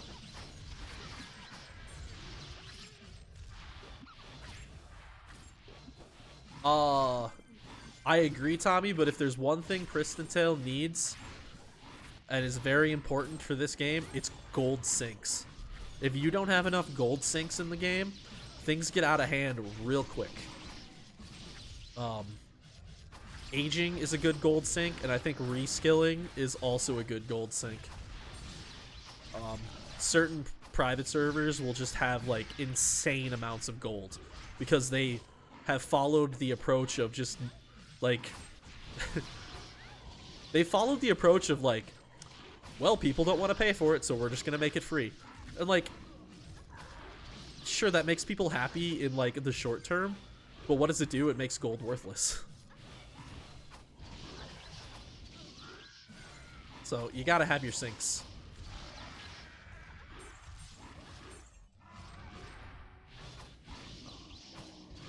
And like, what major sinks do we have?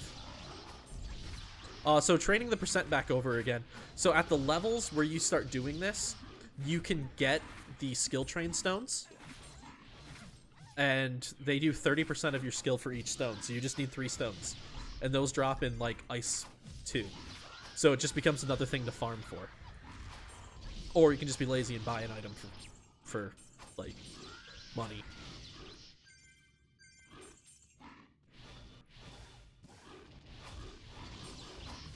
So it's really not as big of a deal as it sounds to be swapping builds all the time. It's annoying because swapping builds is kind of, you know, annoying to do.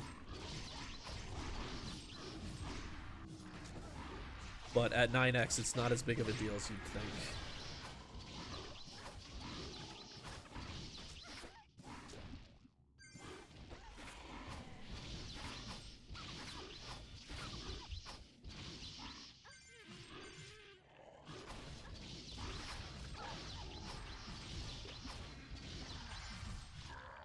Alright, what do we got? 16 minutes till boss. I do have Helsing. We'll try to go do that. I think I can still do Helsing, right? That doesn't stop at 65? Or does that stop at 65? I don't know. I mean, I train all my skills to 100%, but that's only because I use skill train stones. I don't have the patience anymore for skill training in Pristontale. Whether it's buying skill train stones or finding them to use them, I just don't have the patience. In my opinion, how are we gonna do this without a tank? Easy. You guys just go sit. You guys just go sit down there, and I'll just solo it. Because I don't know what your guys' problem is.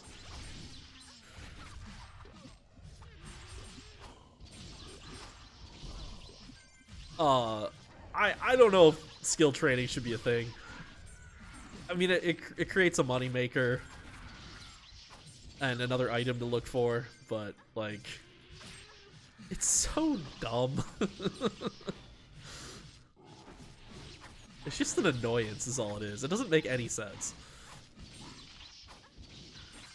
Like, we're just gonna frustrate you for a little bit.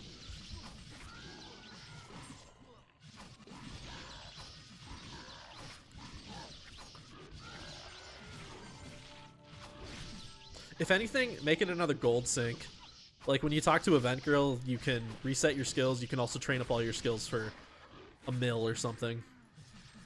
Just turn it into another gold sink. Why not? The more the better.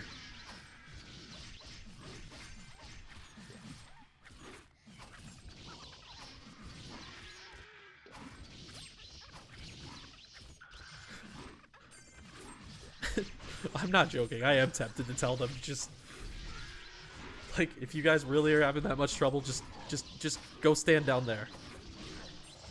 We'll be fine.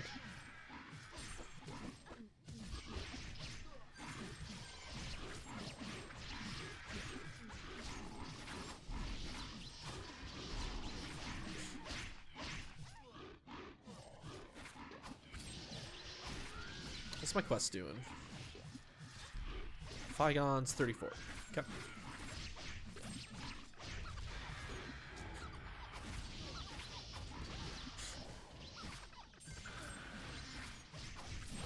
Oh, I think you just missed the shaman buff there, Kensho.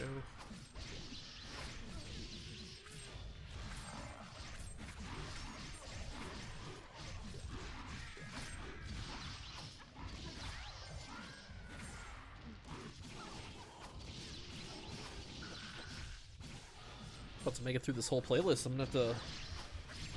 Oh, what's next? What's next on the playlist today?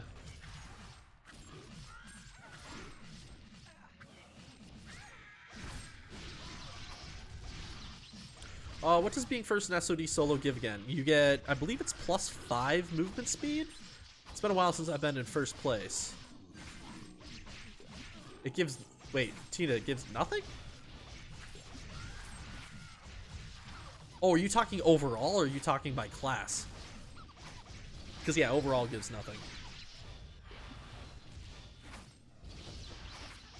Okay, so by class, I believe you get 50% extra gold and some extra abs and bonus movement speed.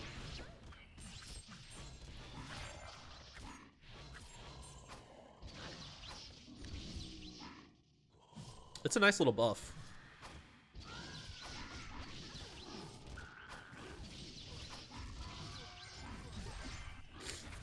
Yeah, 50% is the cast drops. So Tommy, the reason why that 50% bonus is actually good is for 108 maps, or like SL, where the gold drops are like 30k. So you actually get a pretty good amount of extra gold. But yeah, if we're talking like this map, ooh.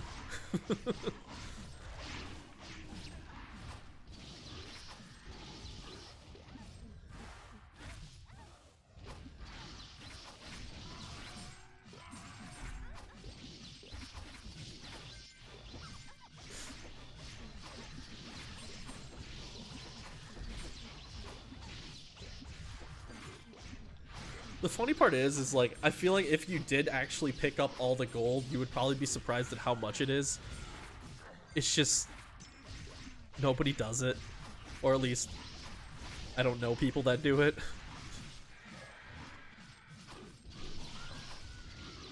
I think other private servers have like a, like you can buy a pay item that like walks around and picks up gold for you. I swear that's a thing. I don't know how I feel about that, but that's something.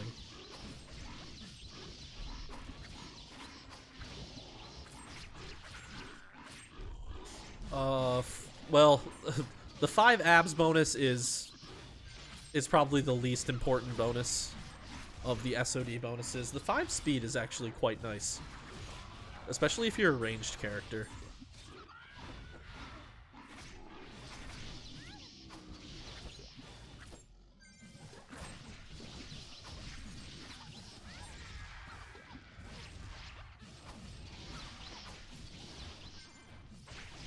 Do you have a list of mods and how you install them? So I have this command. That'll send you to the Suba Games forum. So it's designed for Suba's version of PT, but it'll work on this one. Well, most of it will work on this one. So you can install that. It's kind of a pain to install. You gotta really search through that forum post to try to find the correct files. But they're there, trust me. The other one that I use that I don't have a link for is ZZP Tool. That is on the Priston World website.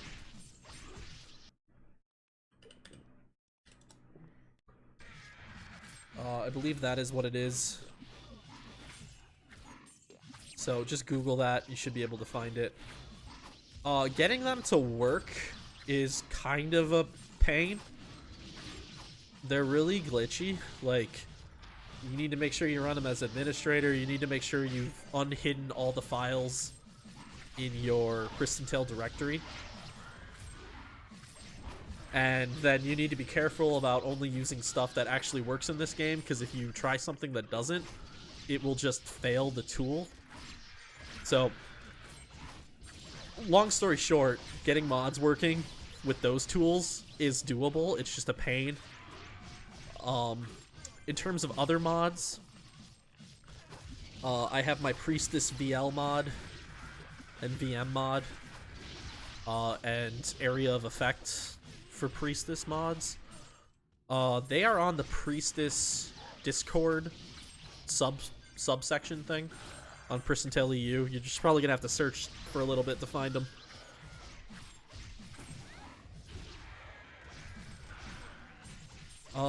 What other mods have I released officially? I think that's it, actually. I've done a few others, like this Spark bomb shot that I'm using right now. But I have not released that in an official capacity. I don't know if I ever will.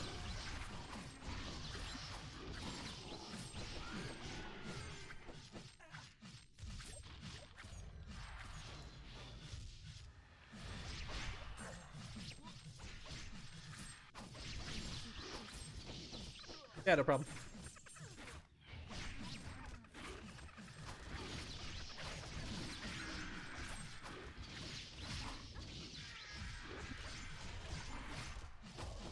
And even the VL mod, like, I personally love it, but it's super, like, glitchy. Like, if you move outside of the map and come back, then the animations reset, so the cooldowns on them don't make sense anymore. So, like, as much as I would love to, like, give this to everybody and have it be, like, built into the game, it's not in a state, and it never will be in a state where that's doable. So, use at your own discretion. It is incredibly nice to have.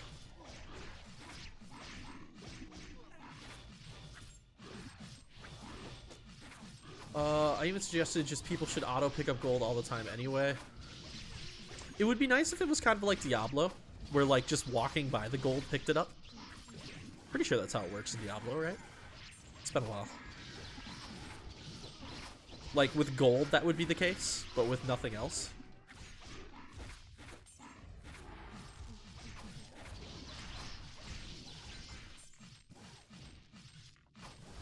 Honestly, it's a totally valid concern. You have to be very careful with the economy, and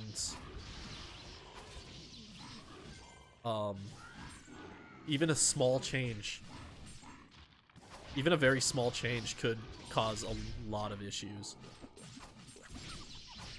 And it's one of those things that's hard to test without it being like a large scale. And also it's one of those things where if it is a mistake and you enable it, it has a really long-term impact on the server. Like, even if you just turn it off, it still could hurt things for a long period of time. So, it's like weighing the positives versus the negatives.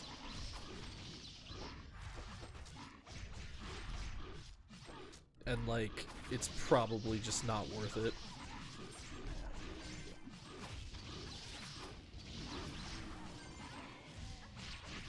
Five times less frequently and 5 times as much. So, this gets into another area of, I think, action RPG game development that I think we're currently kind of struggling with, and it's... I think Borderlands sums it up very simply. Loot explosions is what they call them, right? Like, Path of Exile, Borderlands. You kill something, there's just items everywhere. And, like, if you don't have that, even if they're worthless items, it adds something. Even if they're worthless, it's cool to see. It's just, like, it's something. It's excitement. Even if you know they're pointless, it's still excitement. And I think it's a problem that we have with SL right now, the 108 map. Because we don't drop items, really. Like, we've gotten to the point where it's like all like efficiency. It's like, if it's not 108, it's nothing at all. And I think that makes gameplay super boring, personally. Like, just drop something. It could be a 3x item. I don't care. Just drop something. At least make it feel like every time you get a kill, there's something happening. But in its current state, there's so many times you kill something and you get nothing. So this all leads back to what you were saying, where make it 5 times bigger, but 5 times less frequent. Yes, in the end, the net is the exact same on the economy, but I think there is a negative to overall gameplay of doing something like that.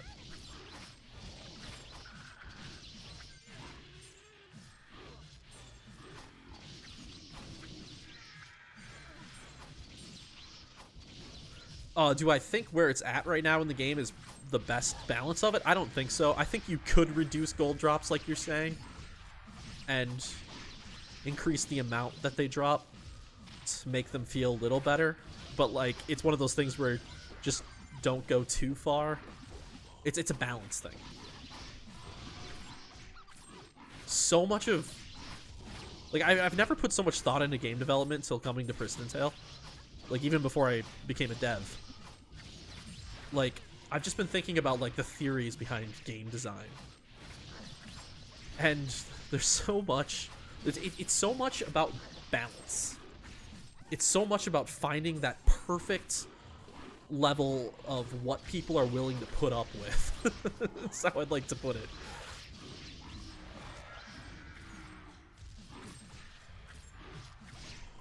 And unfortunately, that perfect amount is not something that, like, I don't know how you get that without, like, testing and, like, hearing people's opinions, and I don't know.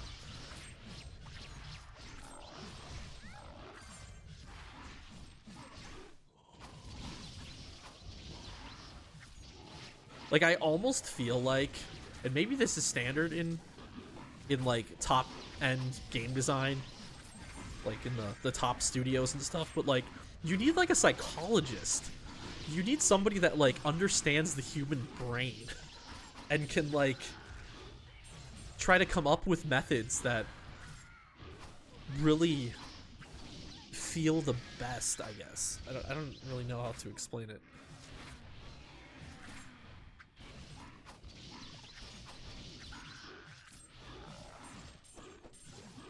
Like, for example, mobile games. They have, like, mastered the human... They've mastered, like, the human reaction to, like, gambling, right? Like, that's their thing.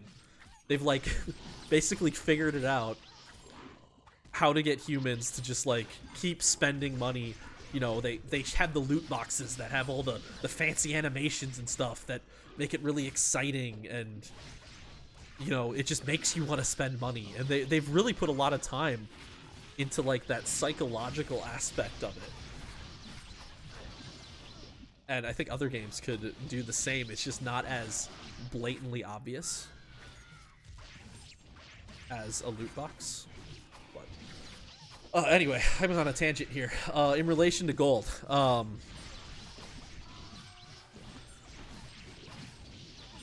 yeah, I mean, I think there's a way to balance it.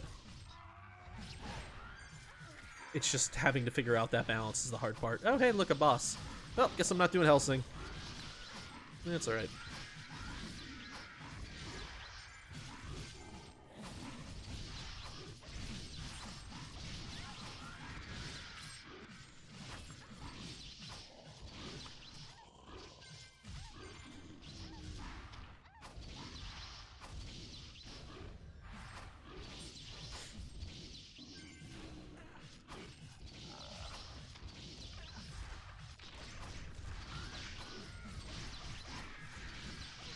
Alright, I did finish a quest a few minutes ago, didn't I yet? Is he actually luring on us? He is luring for us.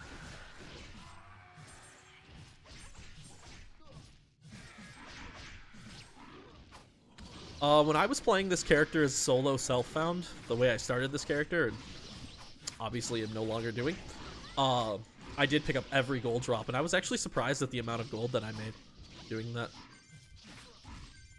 I just am too lazy to do that. I think that's really what it comes down to. It's like, I know that I could be making money from it, but I just don't want to.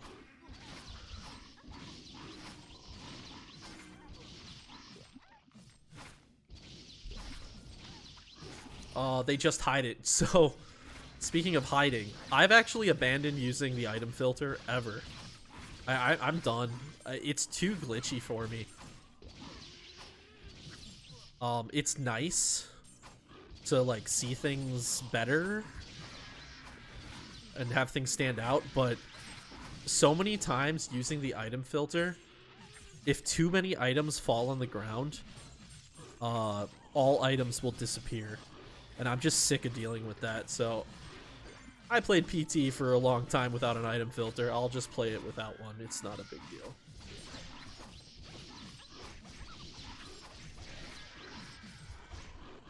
I think it's mostly because I run a third eye all the time. If you run a third eye, then you overload the item filter because too many items drop on the ground.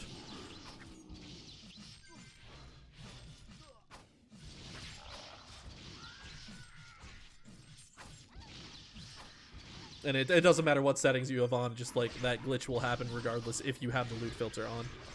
So it's probably something as simple as just changing a variable to be a higher number that it takes into account.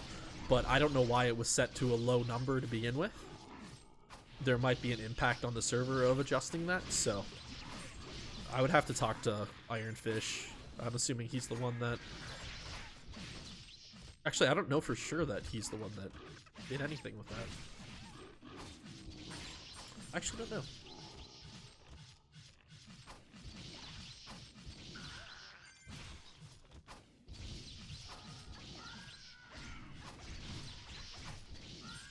Alright, so my quest is over? Yeah, my quest is over. Alright, I'm gonna go turn in a quest.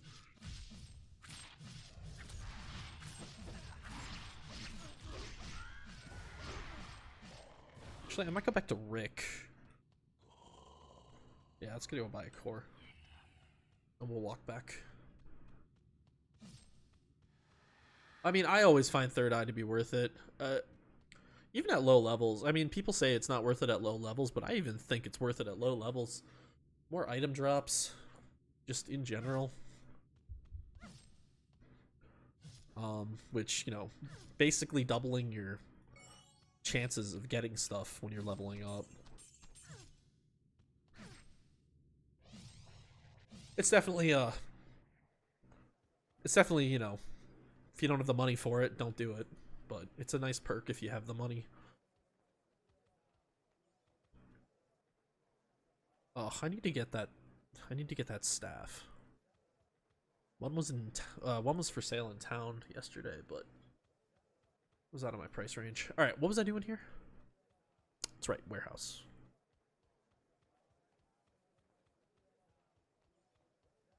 I have some... Did this really just happen? Okay. Doctor Strange, what are you doing to me? I don't have the stat points for this. Coolest of beans. Alright, whatever. We won't use it yet. Anybody here leveling up an archer? Because I've been holding on to all my old gear for the time being.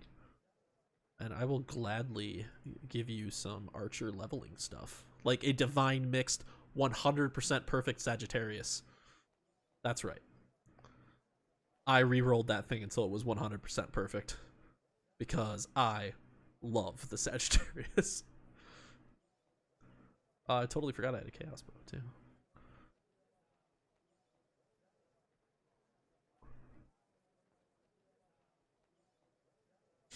Yeah, I love the Sagi. It's just a beautiful, beautiful bow.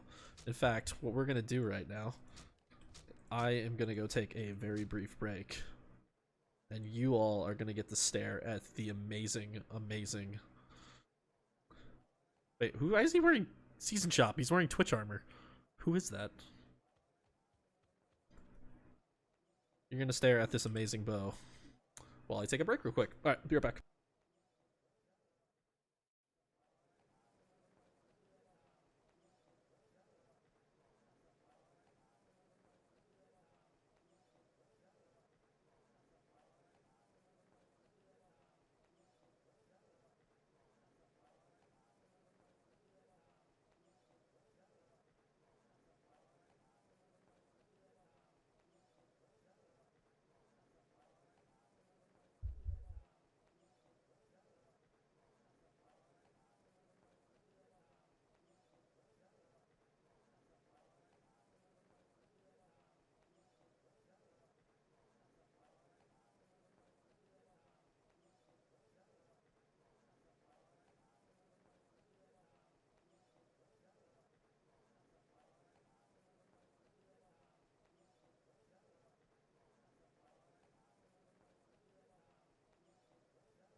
What's up? All right. I should probably go back at some point, huh?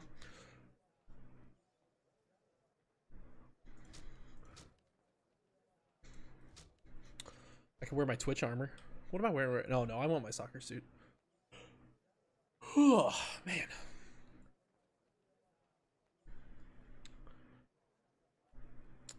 So I have a mana aura just sitting here.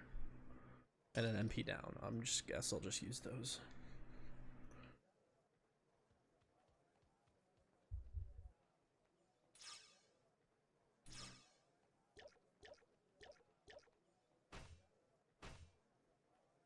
Where do I buy the Twitch armor? You cannot purchase the Twitch armor. The Twitch armor is for Twitch streamers. Oh, or if you want a contest, you could get one too. Okay, but how much you say? I won't sell it. You could ask somebody else, but I personally will not sell it.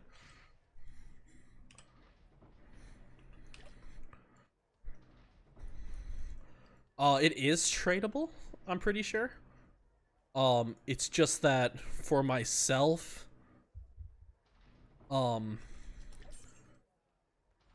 there's a question at this point is,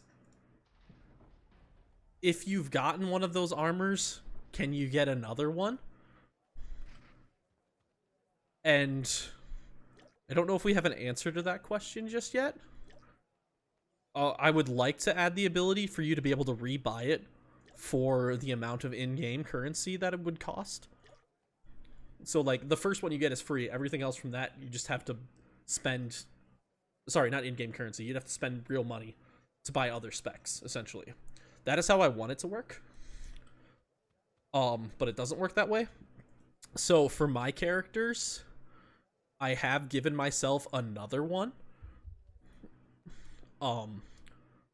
For the character that I'm playing at, like, that time. But, like, it's just, like, it's a little weird.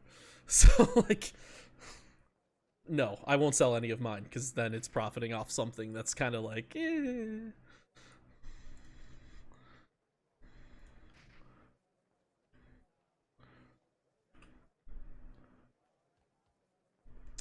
It's the 20 HP costume. Yes, it is 20 HP. And so I prefer the soccer suit anyway. That's the other reason why I don't feel bad. Like, I generated it for myself, but I don't even use it. I might as well just get rid of it, because all right, they're gonna kick me. I better go back. But I was gonna go show off the suit again. The main reason is I hate the way it looks on archers and Atlantis and assassins, for that matter.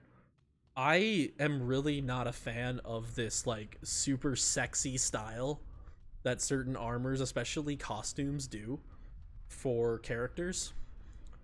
And that is what they go for with the Twitch armor. And I just hate it. It's just annoying. I hate female characters that don't have any armor on. It's so dumb. Just like a freaking male fantasy. It's just annoying. I want armor. I want to feel like I'm actually defended against stuff. So yeah, that's why I don't wear it.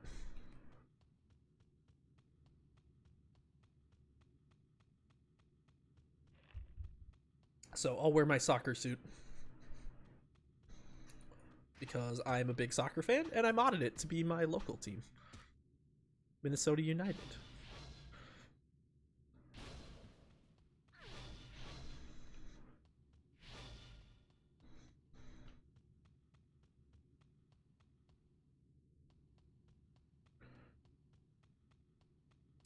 I always buy the Team USA.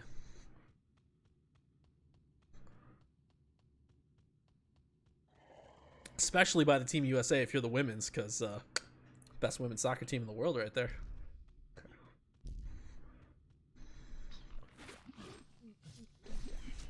So how you been doing, guys?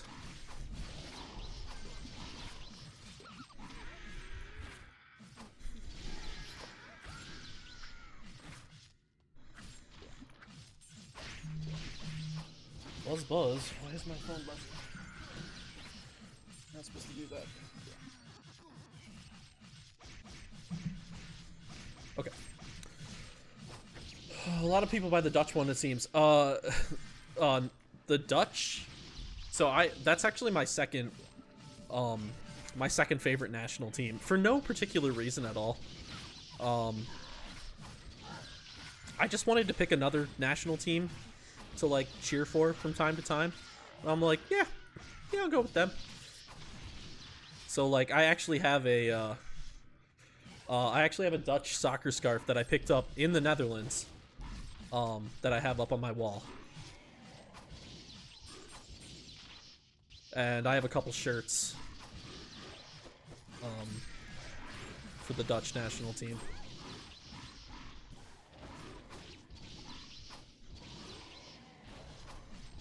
Because, you know, the U.S. men's team, not the greatest. So, it's nice to have another team to be able to support during the World Cup.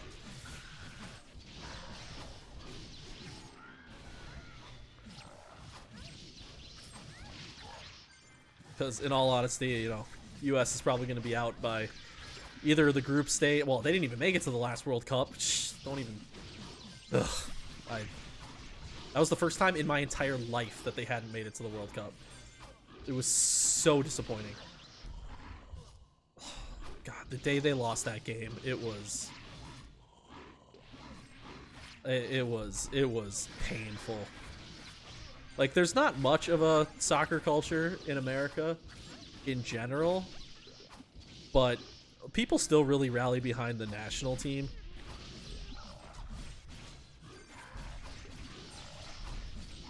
And yeah, it was not pleasant. Especially because of the team we lost to.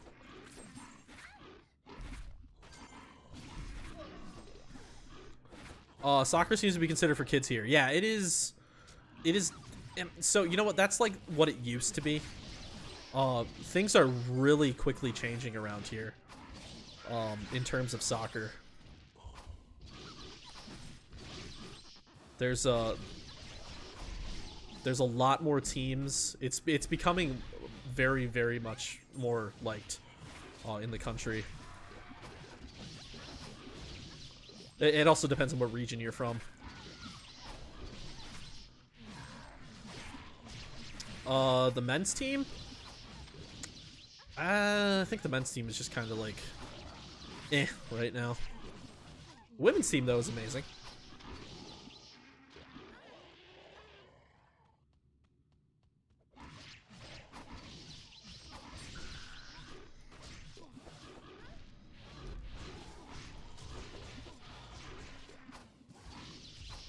Yeah, the women's team has won the last 2?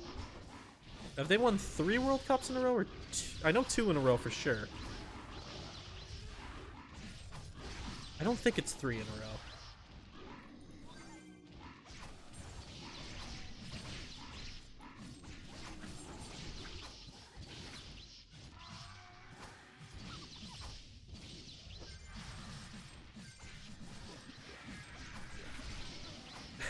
And the last World Cup, I think they played Thailand, I think was the game. And I was watching it at work. And I think they won 17-0, if I remember right. It was just an insane score. And this was in the World Cup. It was just like, oh, goodness. This just isn't right.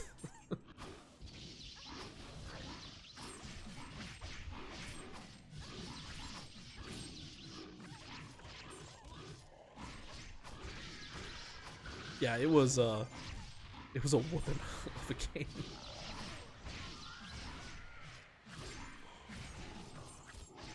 So one of the things about American soccer is our national teams don't have an official stadium, because our country is just so massive that, you know, if they were to have an official stadium somewhere, those are the only people that would ever get to see them. So they journey around the whole country playing at all of our different stadiums. And the reason I bring this up is because last year, both the men's team and the women's team came to my city, because we just built a brand new soccer stadium. So that was the second time in my life I've seen the women's, and first time in my life I've seen the men's team. So that was pretty cool.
These are some of the most expensive drinks I've ever bought. And they are some of the greatest drinks I've ever bought. I think I talked about it before, but I bought hop tea. So it's hoppy flavored tea. It has a little bit of caffeine. It tastes like a beer. And it is fantastic for somebody who can no longer drink alcohol. And you can get them with like different types of hops. So like it can replicate like certain flavors of beer. It's nice. What's it cost per liter? How much is this thing? This thing's about half a liter. It's about what would that be in euros? It's about €3 per half liter. Yeah, no, trust me, I wasn't gonna do fluid ounces. I try to convert everything I say into real world units, not freedom units.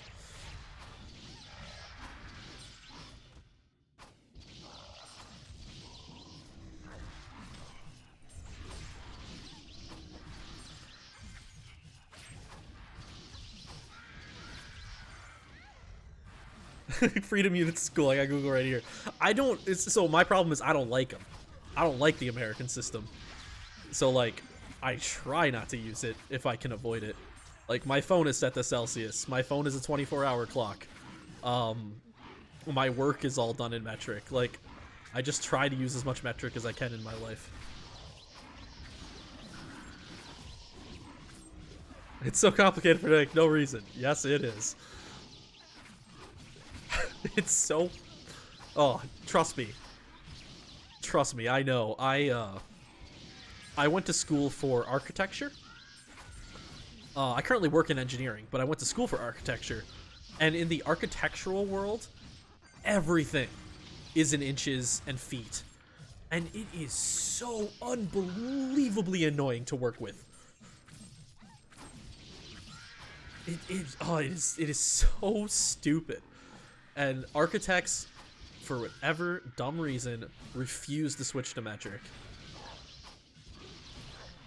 So, but now I work in an architectural engineering company. Well, not currently working there because I'm taking a break, but the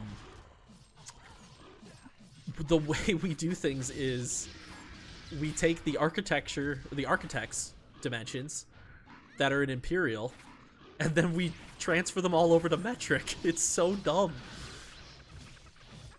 Like, just make all your stuff in metric.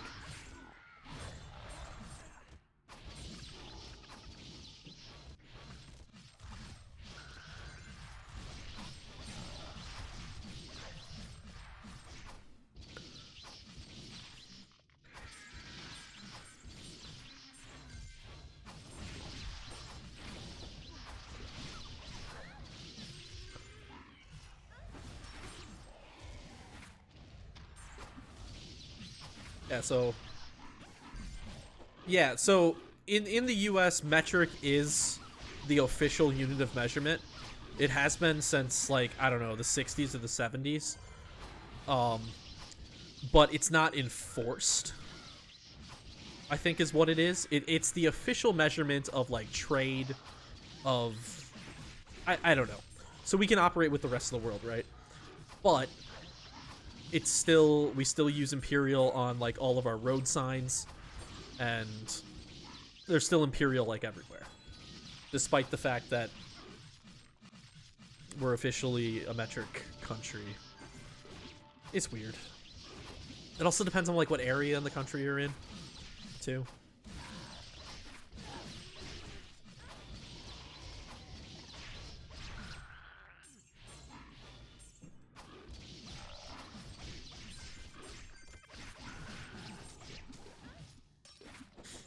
Like, America just in general is a complicated place just because, you know, basically what is America? It's basically just like Europe, but if every country in Europe was a state instead of a country. Like, we have all these different regions all trying to come together to be one thing. I know the EU is like essentially that as well, but it makes things really annoyingly complicated, and it means that like one region of the country is basically propping up the other region of the country, which can just be frustrating too.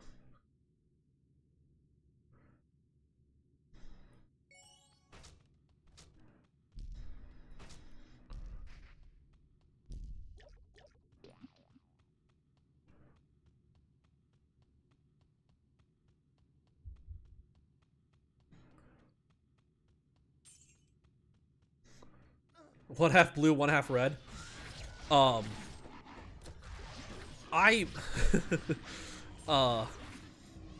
I want the US to split apart, personally. I don't know what the huge ramifications of that are. I've tried looking it up. I don't think it should be red versus blue. I just think it should be regional. Like, I think we tried. We tried to put everybody in one country. I think it's dumb. Like, there are different regions of the United States that have, like, they have completely different cultures. They're just, they're that much different than each other. And trying to combine them all into one big mess of a country is just not a good idea. It just creates problems. Like, for example, the area of the country I'm from is super, like, it's very left, I guess is what I would say. Like, you generally think of America as being more of a conservative, a more right-leaning country than Europe. But the area I'm from is not that. The area I'm from is very left. But we still have to deal with things like Trump, even though we haven't voted for a Republican president in, like, a long time. We're the longest state of never voting for a Republican. So, like, even though he has, like, absolutely no, like, gets no support from us, we still have to deal with it.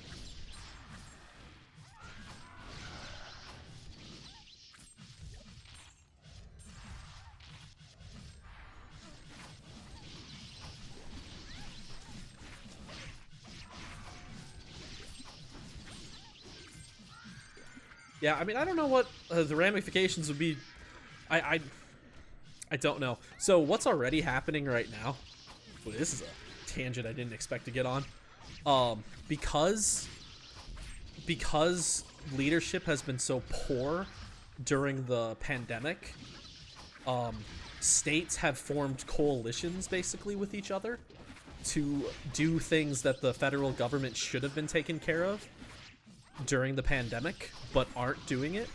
So there's actually already been kind of a split in the country where, like, the western states, the northern states, and some of, I guess, the northeastern states have, like, formed groups to deal with shortcomings with the federal government. So it's interesting. We're already seeing, like, the foundation of the split kind of occurring.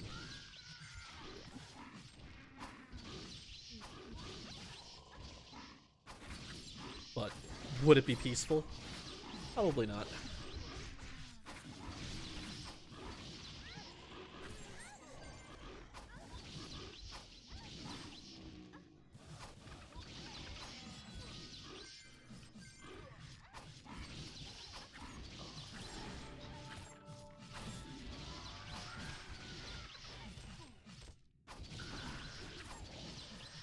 Oh, I just realized we are second time through this playlist, so we're gonna switch it up now. Oh, should I just really switch this up?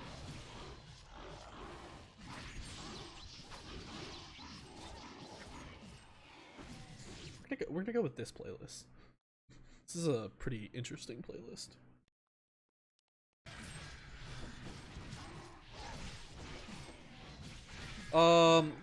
Yeah, as time has moved on, the power of the states has become less and less, and the power of the federal government has increased more and more. Somebody who knows more about this stuff can maybe explain that in more detail, but I think that is the general feeling that people have gotten. And yeah, it's... I don't think there's any...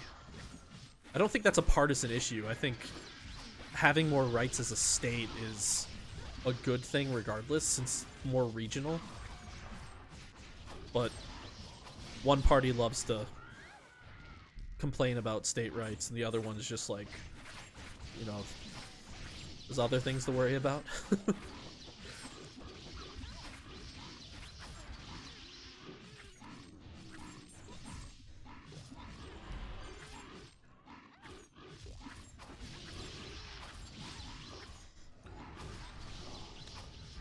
Yes, we have to pay taxes to the state, and we have to pay taxes to the federal government.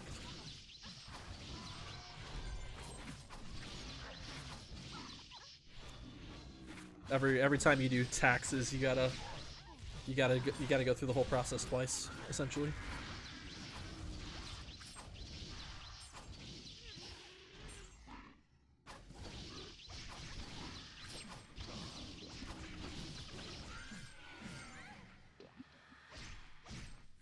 I'm running out of mana.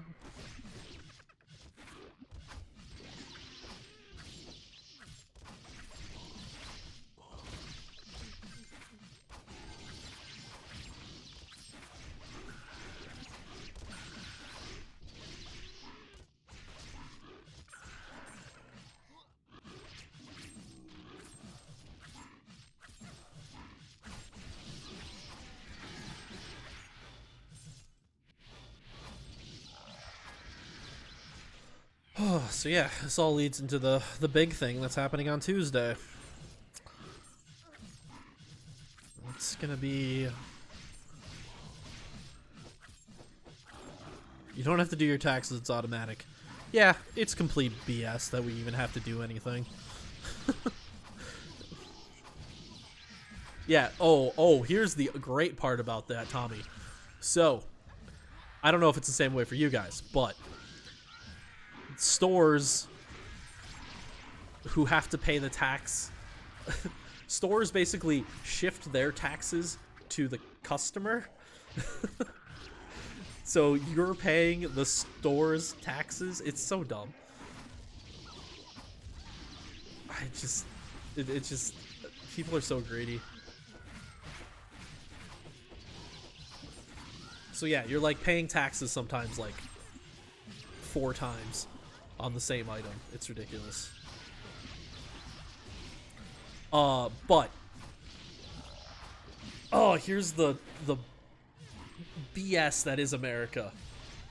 Is that the only reason that our tax system isn't automatic is because in America we have this thing, maybe you have it other places, I don't know. They're called lobbyists. And what they are they're people that companies hire to go to the Capitol and basically fight for their company to make more money. That's like the summary of it.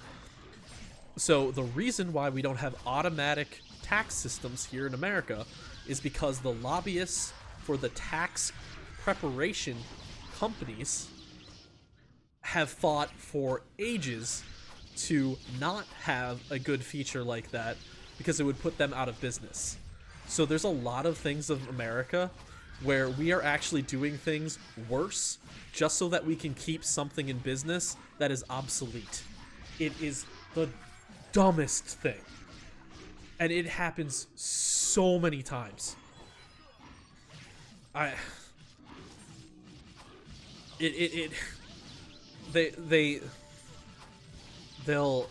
it's just so dumb.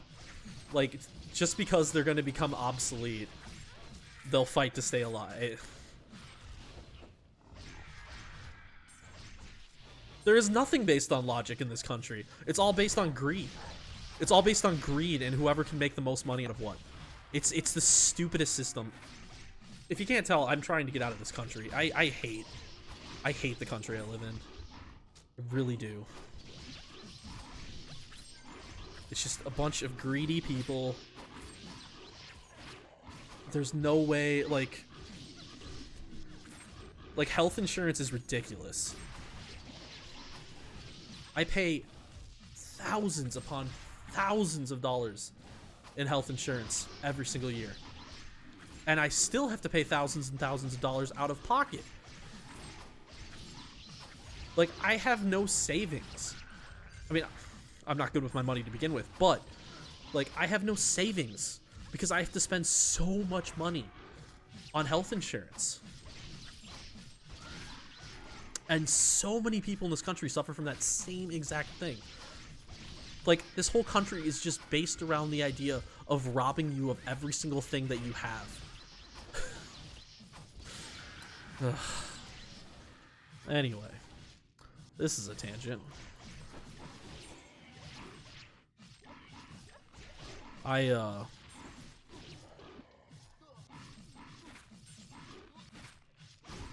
mean, if you don't, with the way prices work here, if you don't have health insurance, what is it? Okay. Here's a fun guessing game. How much do you think it costs to have a baby in America? What's your guess on that?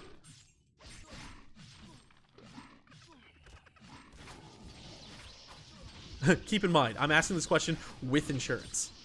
Just to deliver the baby.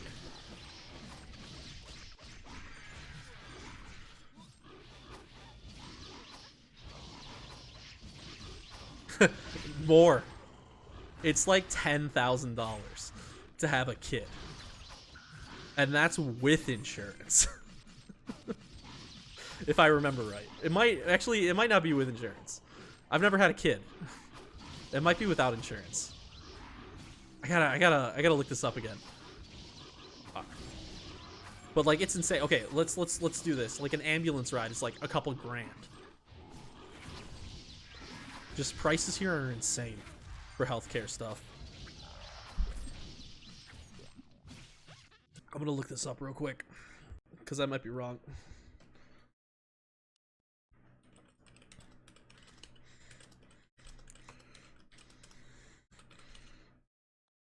How much does it cost to have a baby with insurance? It is $5,000. You are correct. With insurance, we'll pay $5,000. That's insane. Interesting. Ambulance rides are not covered. That's interesting.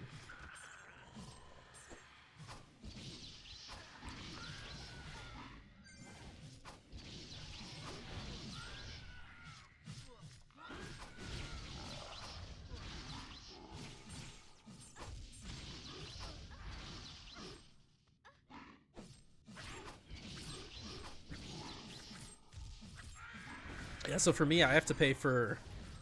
I have a lot of doctors that I have to see for a whole number of things.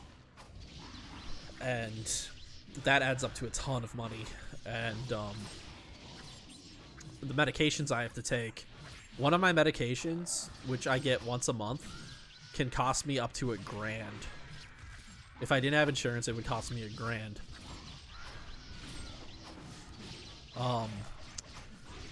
it costs me for the first 2 months of like a reset. So what I mean by that is like my deductible will get reset. So for the first 2 months of that, I have to pay like $1,000 every single time I get that prescription. And I can't live without the prescription. So...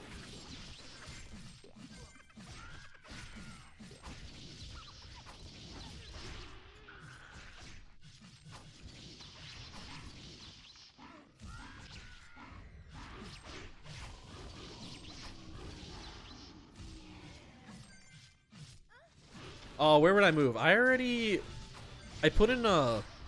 I talked to a... Excuse me. I talked to a immigration lawyer in Canada. Because Canada's pretty strict about letting in Americans. Well, I guess they're not strict. It's just you need to provide them something for them to accept you, I guess. So I talked to an immigration lawyer. And apparently, since I work in an engineering company, I can provide something. So, I could go to Canada. That's the easiest option, because honestly, where I live right now is basically Canada. So it's not a big change for me. Or also just be Europe, and it would probably... I don't know where in Europe. I haven't really thought about it too much. Yeah, I've heard good things. I've heard good things about the Netherlands. Obviously, they're my soccer team. So, like, that would probably be pretty high on my list. I wouldn't want to move to England. I feel like they're very messed up, just like America, is what it feels like to me. So I feel like I would just be moving right back into the same chaos.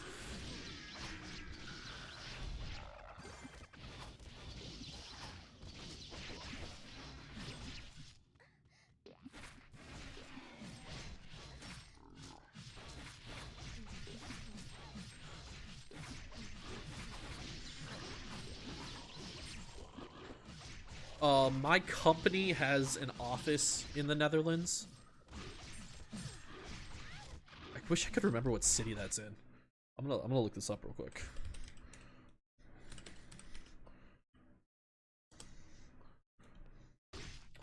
They are in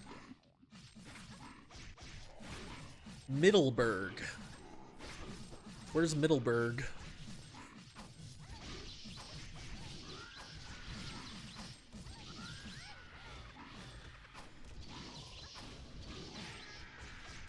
So, like, if I want to stick with my company that I work for, I could request to get transferred to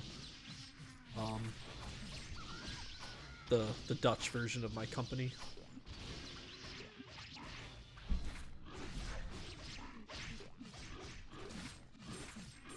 It's kind of the cool part about my company is we're a global company, so like we have offices literally everywhere. So like I could go to Italy, I could go to Australia, I could go to New Zealand, I could go to South Africa. Like I think we have like offices everywhere.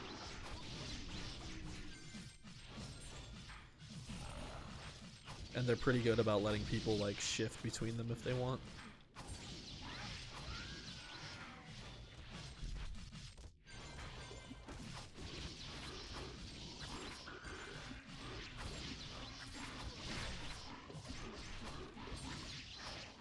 The problem is the only place that they have in Canada is in Montreal, and I don't want to have to speak French. Not if I can avoid it.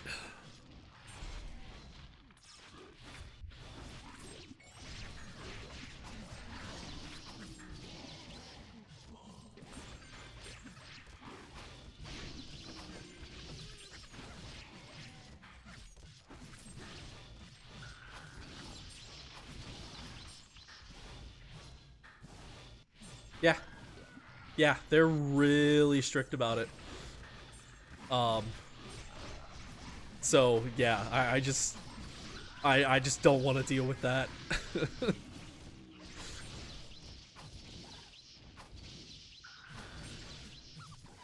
I just had a friend who he temporarily moved to our Canadian office for a couple years to help them on a project, and like he like could not wait to get back.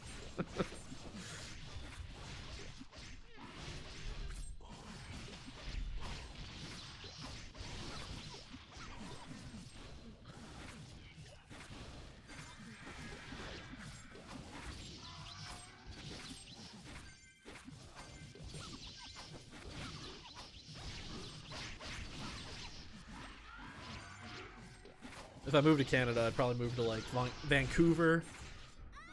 Probably Vancouver, honestly. Even though I hear it's really expensive. I've always wanted to live on in the northwest area.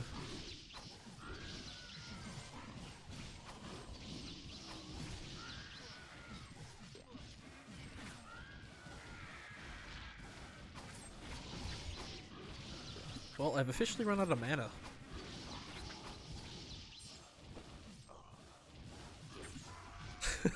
I think they're gonna make me order in French.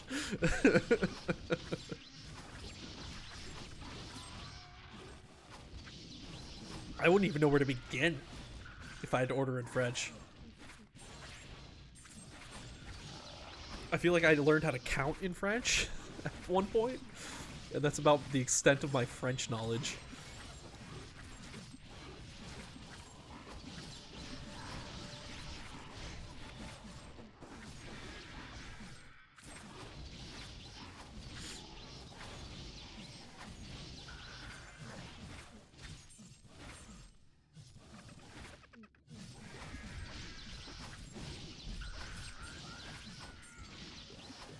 Is my quest done? Oh, how long has my quest been done? I think we all know the answer to that question. A long freaking time.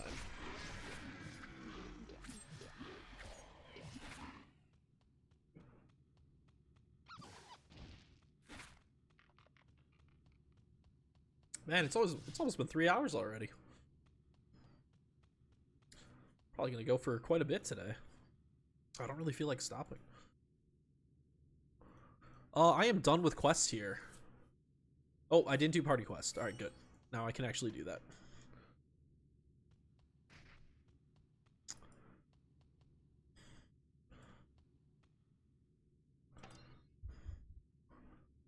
So yeah, like I mentioned briefly at the beginning of the stream, I am currently on work disability. Well, not official yet, but I will be soon. Due to some I mean, I like to end the stigma related. It's due to mental health related stuff. Um my transition has been very taxing on my mental health. So I am taking a few months off from work, try to work on myself. So I will likely be streaming more often.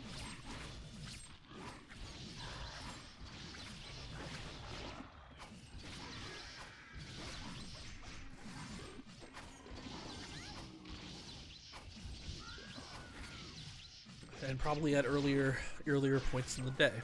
Well, for me, earlier points. For you guys, it'll probably still be afternoon, night.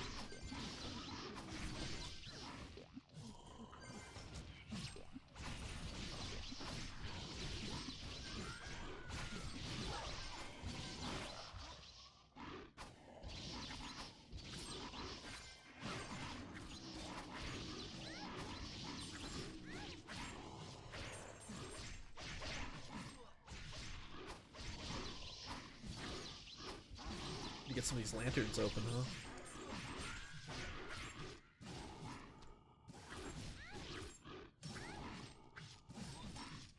Sweet.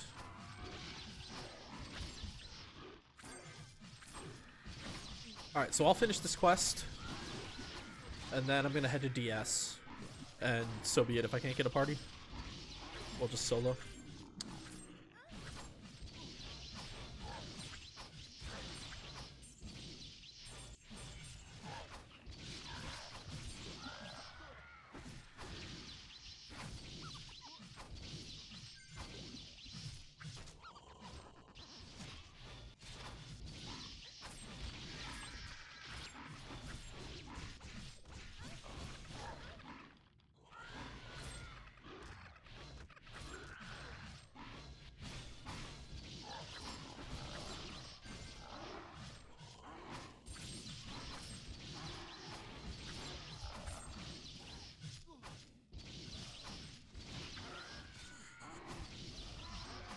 Oh, did we lose our priestess? We did lose our priestess, didn't we? Should I be nice?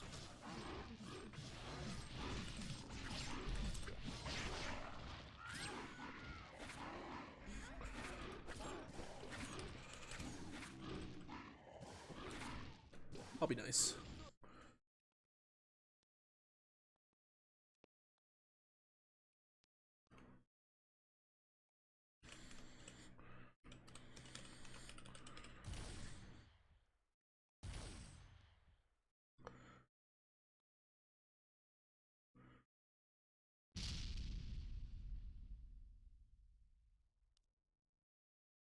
Priestesses will always be necessary. I mean, that's the thing. It's finding that balance between necessity and convenience. And that's a very hard line to figure out. I would like it if it's not necessity. But is what it is.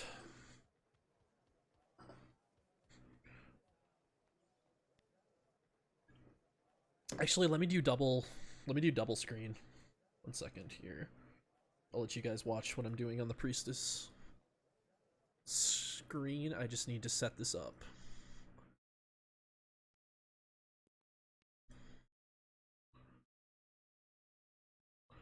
Oh, that was the wrong window. Whoops.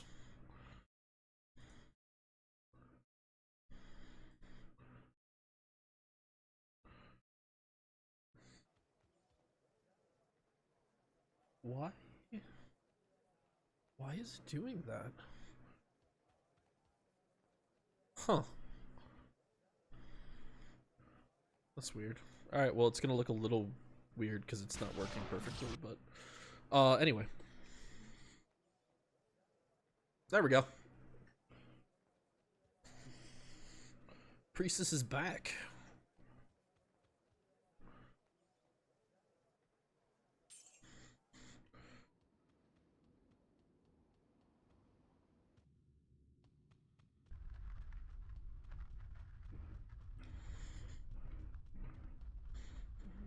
I still love the way the Twitch costume came out on the priestess, though. I also may have modded the hair a little bit, make it a little bit darker to match the Twitch costume. Just little things like that.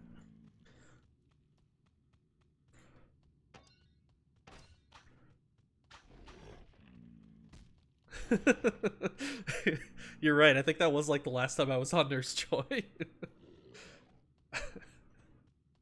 That was ridiculous.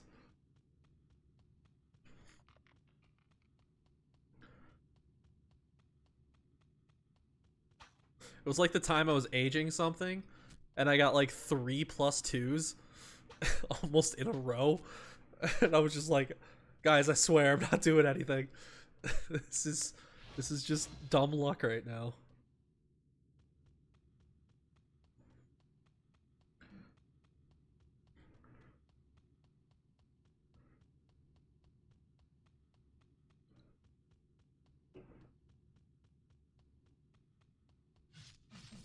Alright. Well, I no longer have VM on this character. I dropped it for CL. Boop boop. And you get a VL. And you get a VL. And you get a VL. And finally, to finish it all off, I get a VL.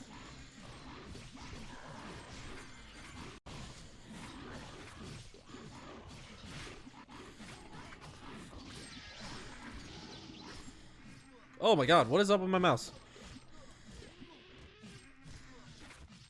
Ah, mouse is broken.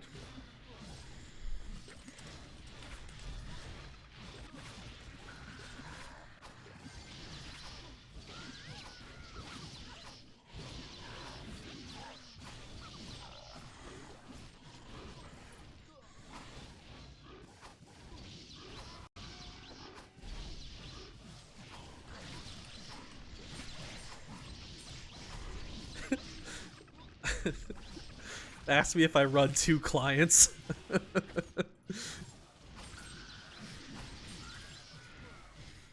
I just the other day I was running 6 clients at once.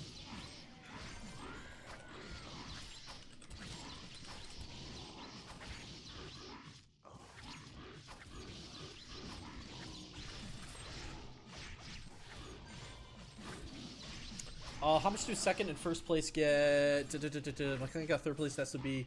I don't remember. Maybe somebody else can answer that. I honestly don't remember.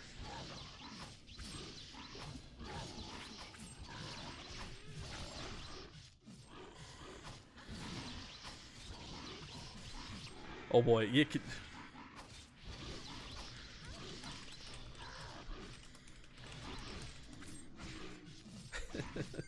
I need to steal mana from my priestess. Yeah.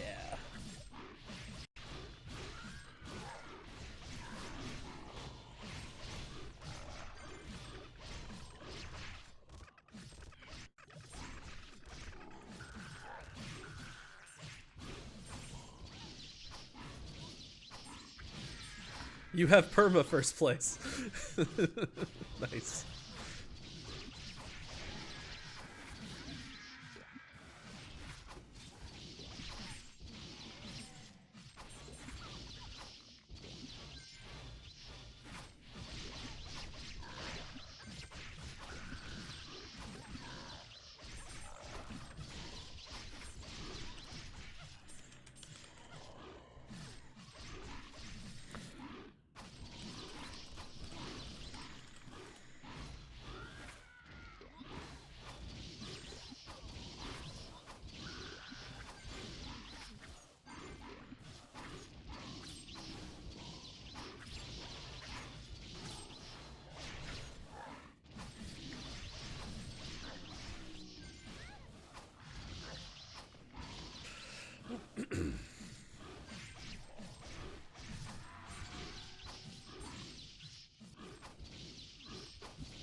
Well.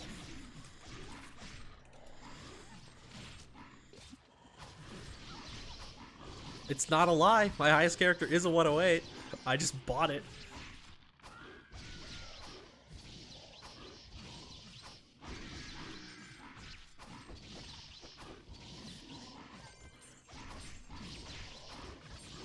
It's still technically my highest character.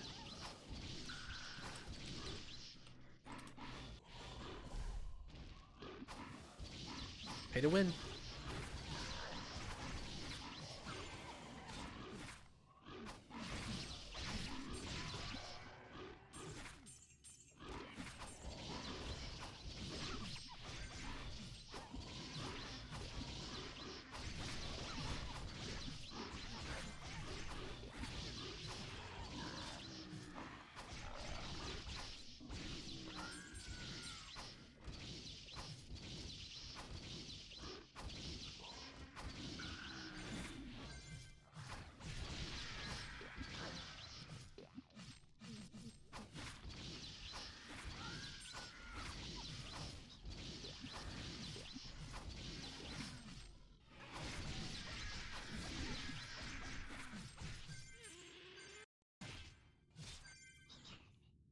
Did I miss him? No, I didn't miss him. Okay.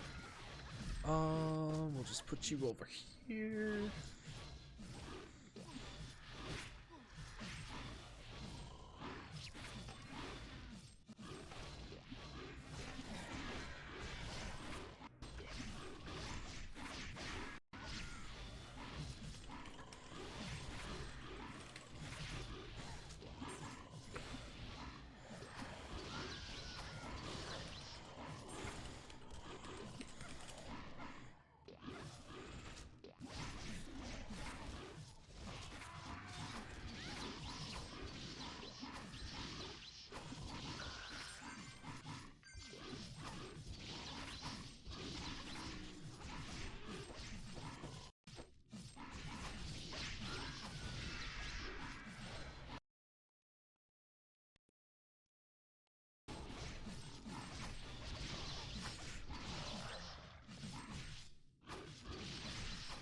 Oh, I leveled.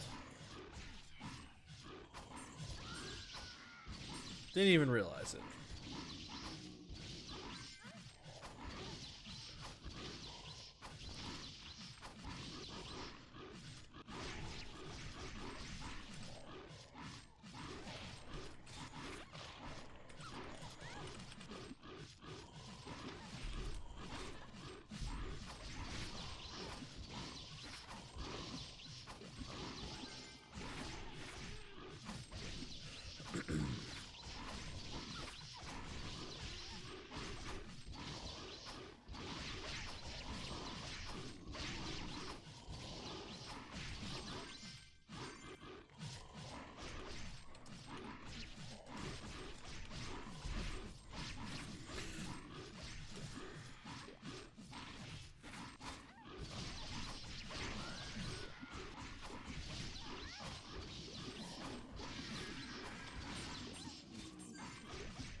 I would love to end the season with...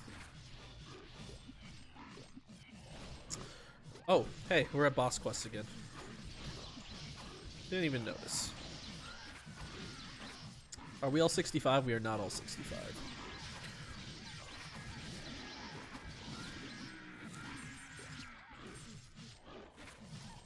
My priestess is actually taking damage.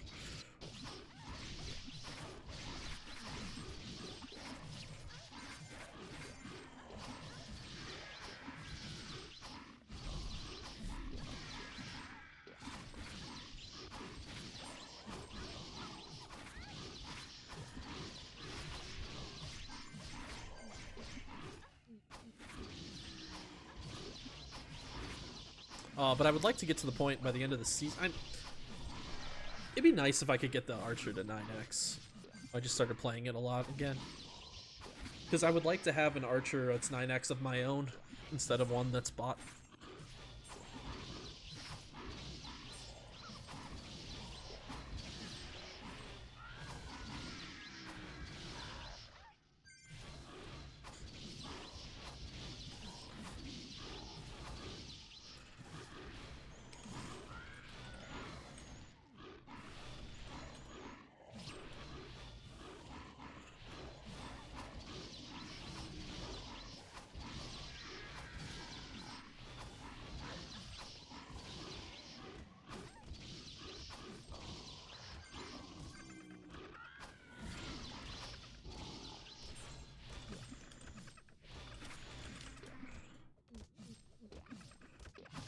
Sweet. Reposition to DS. I think it's actually easier for my priestess to tank DS than it is to tank Dun 3.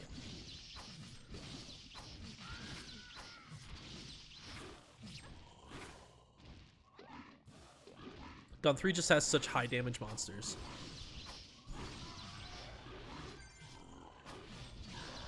Mummies, King Hoppies, and Figons all hit like...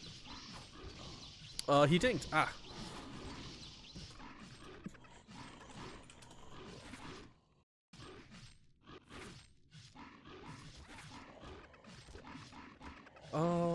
Alright. Guess we'll just use my last remaining core. Oh. Well, how's it going, Tina?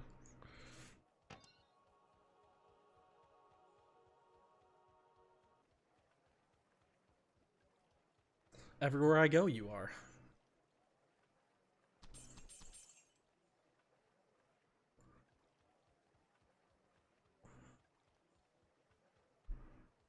Hunt mode position. Yeah. Good call.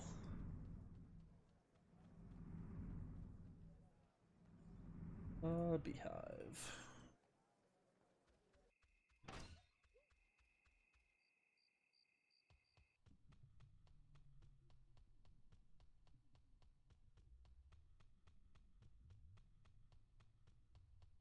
I kind of miss having my SOD solo on this priestess. It was nice having that movement speed.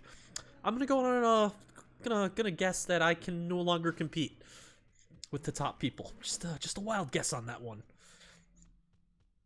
I don't think a level 91 is gonna be able to do much.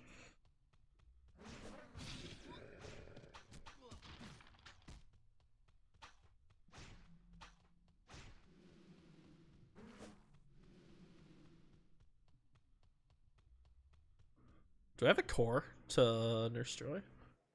I don't.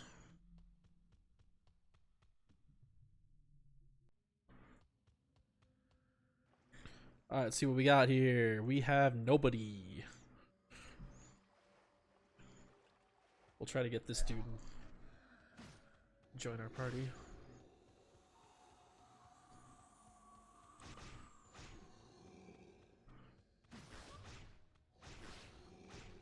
Ah, the 102 staff. Well, I need a 90C staff.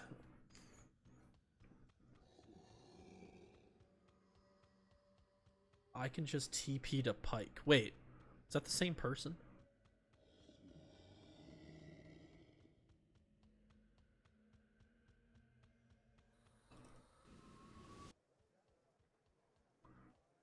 What are we doing the next major update? Do we have an ETA? Well,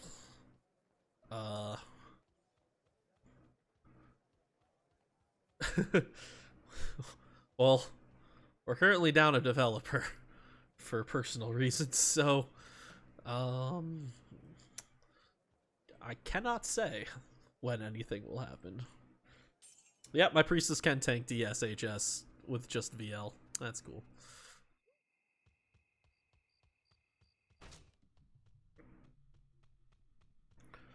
It really depends on how long Ironfish is away with the baby.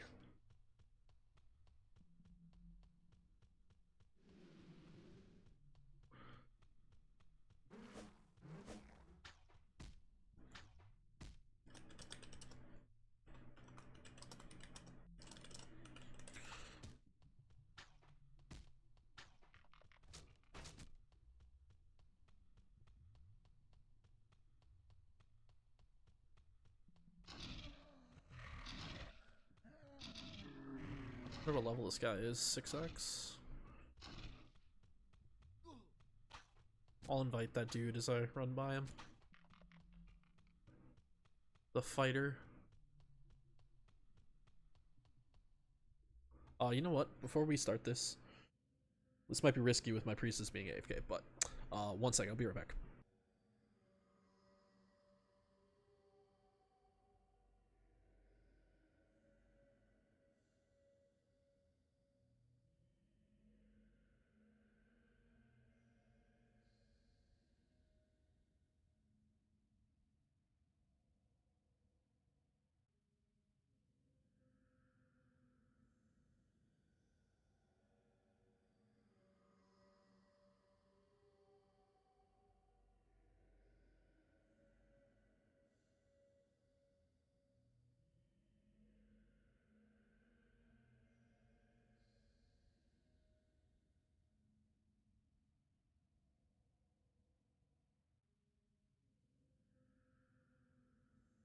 Priest is just tanking DSHS like a boss.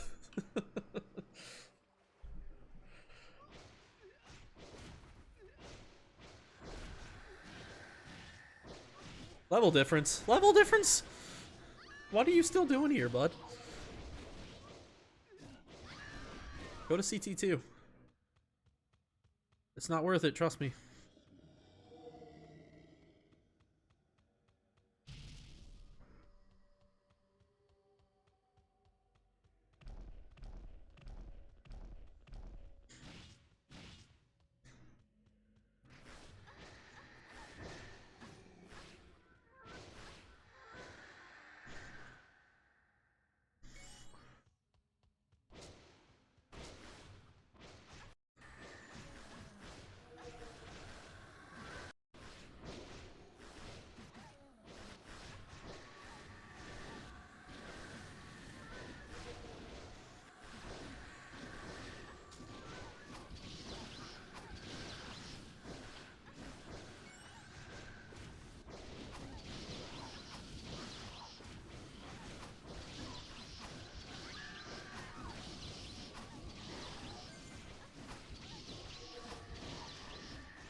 Do I pull duty?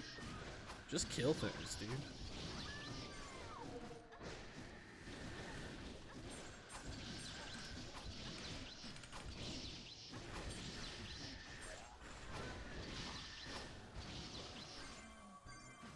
We don't really need to worry about luring or anything on this spawn.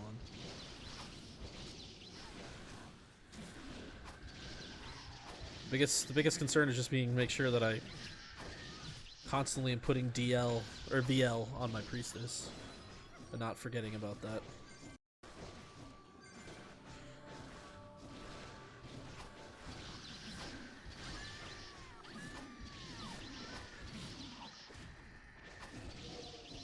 Or else we're gonna have a dead priestess on the floor.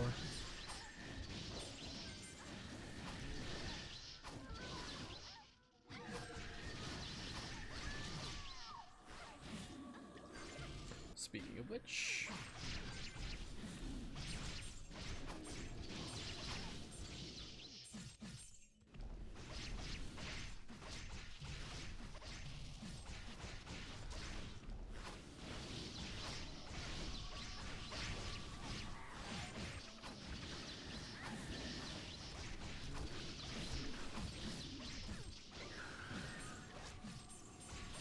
I still remember the time Chaos spawned a Babel on top of us here. That was pretty fun.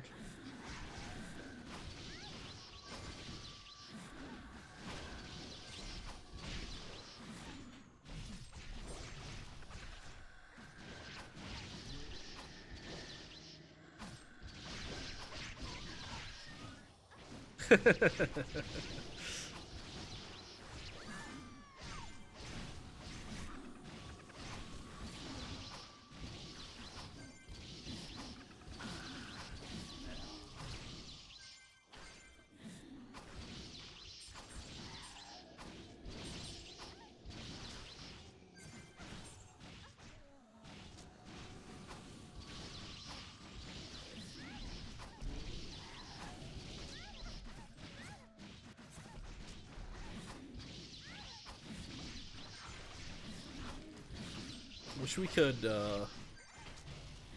kind of wish we could bridge my priestess into the party. What do we got? 68 is the highest?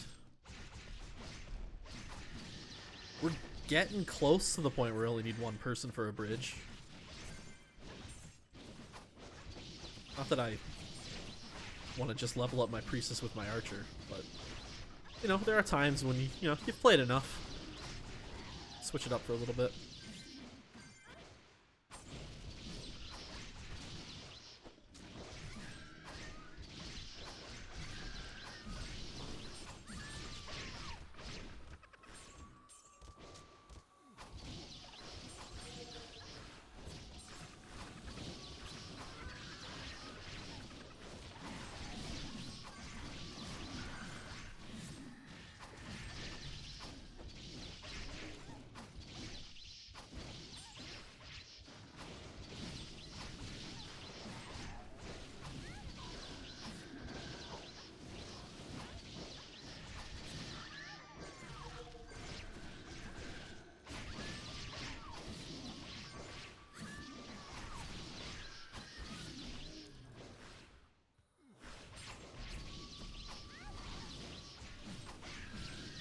So doing the farming for Halloween items is definitely the way to do it, because when you just do general play like this, you do not get very many Halloween items, I'm noticing.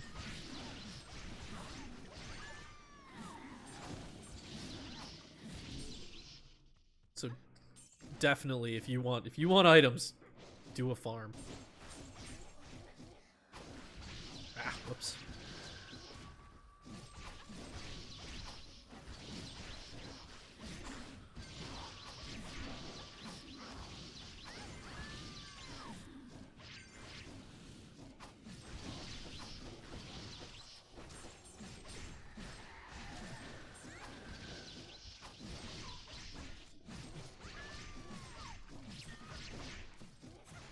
Where's he at? Oh, he's not.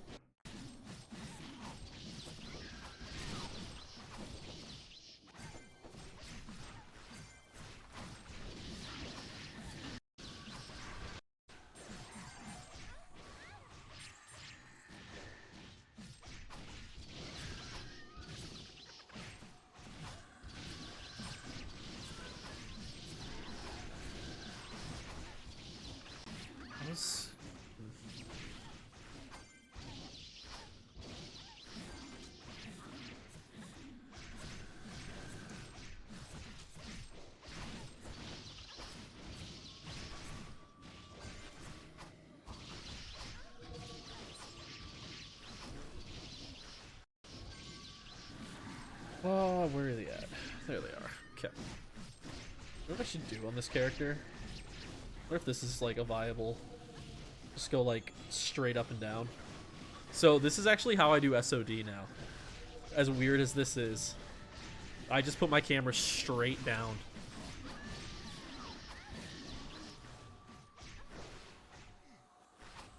At least on mech I do. That way it's like I can see where the groups of mobs are a little bit easier. So I can try to focus my spark. Yep, still going, Chaos. I feel like it's gonna be a longer one today. Found a good party. Well, it was a good party. It's kind of lost members, but feeling the motivation today.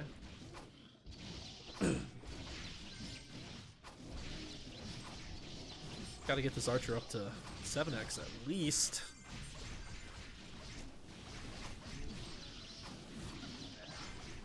Yep, the sneaky priestess in the HS.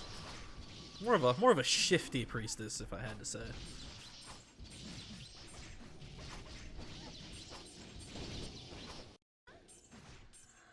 I didn't want to use my priestess for this, but we had a priestess for a long time in this party, and well, one that was tanking for us, and then it left.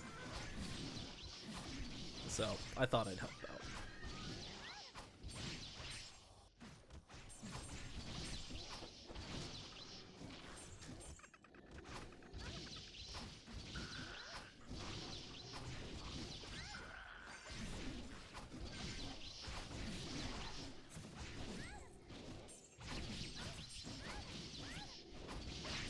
I wonder if Llama's still playing. He had all the characters for bridging. That dude, I don't know how he did it. But within like the first 2 weeks of this server being live, he already had like the ability to bridge characters up to like 7x. He played so much.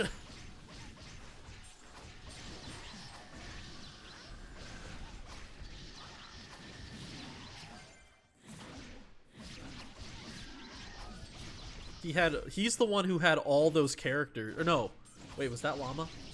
Yeah, I think it was Llama who had all the characters in town selling all the different gear for low levels. The ones that would surround you, Chaos. I think that was him. those were, it's always funny to pop on the server and just be like, oh, there's a giant circle around Chaos again. I don't think he's playing seasonal. I don't know, though. I haven't been around here all that often, I guess. I mean, you could probably tell the day he stopped playing, the server population dropped by a solid 15 people, I think.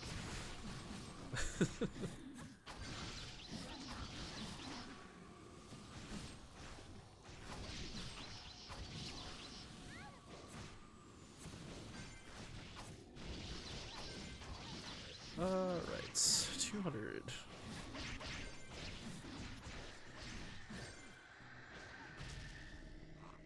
Oh, what's up? What's up, broker? Was that the name?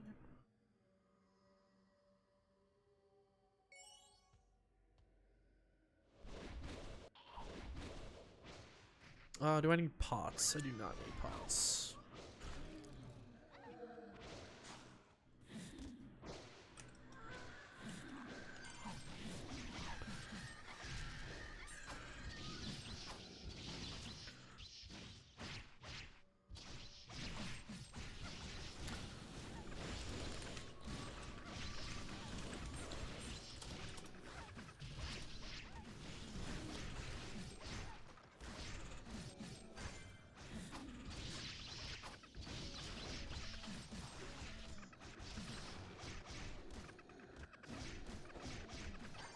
Help, my character's not loading correctly?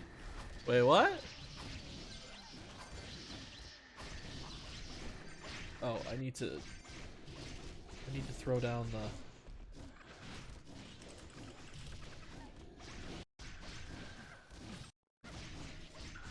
Oh god, I'm typing Pristontale, doing its Pristontale thing. Alright, we're good.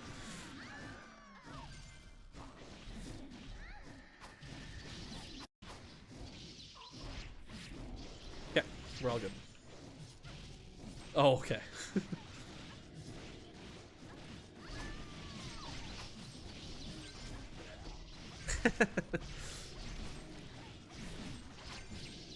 I honestly wonder if it's so simple that all we gotta do is put like a delay.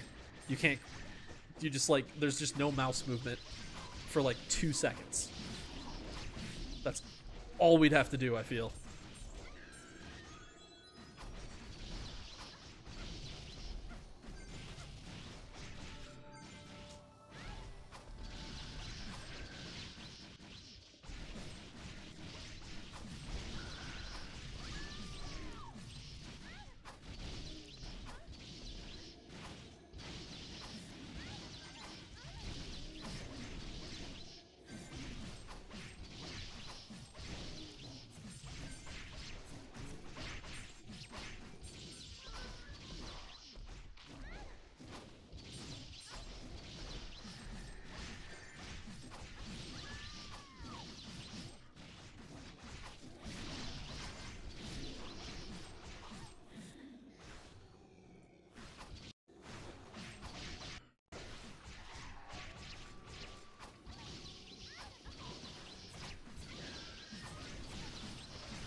Excuse me. Let me get mana from warehouse? Takes time to loot. I don't know what he's talking about.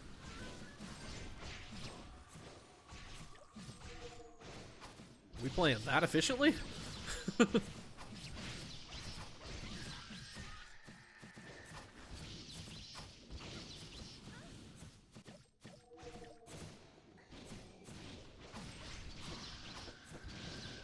Yeah, min-maxing to the ultimate extreme. Can't even pick up items.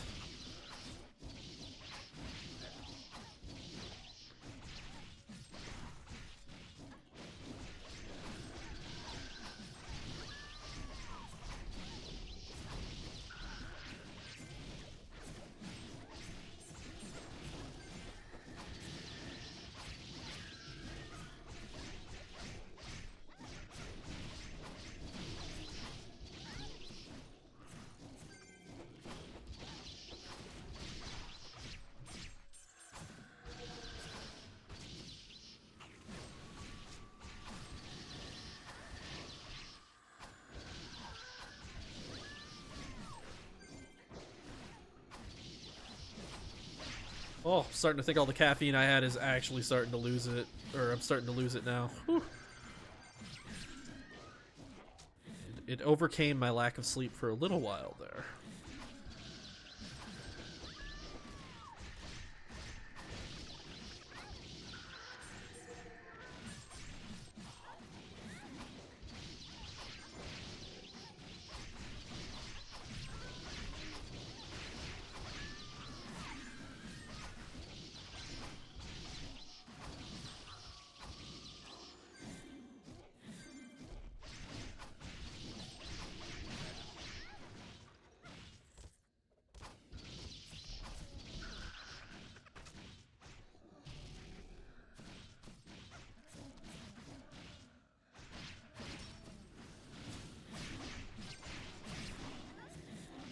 Downside is it sucks when you know that, like, if you leave, it just means the party falls apart. Because, like, these guys won't be able to handle this HS without my priestess here. So that's the one part that is kind of sad.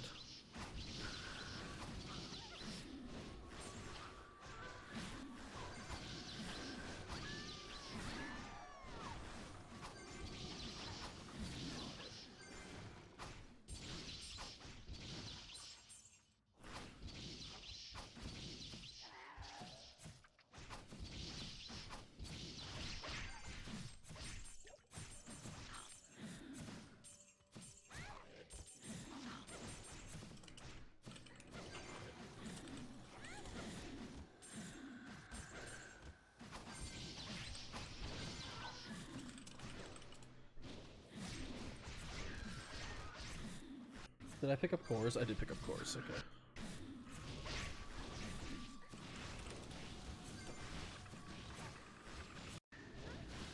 Let me give him one more VLs for the road.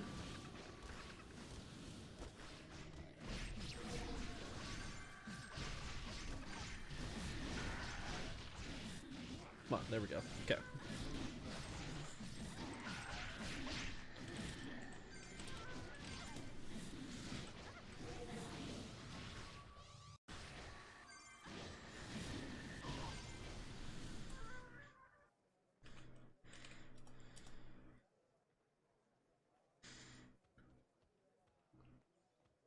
Oh.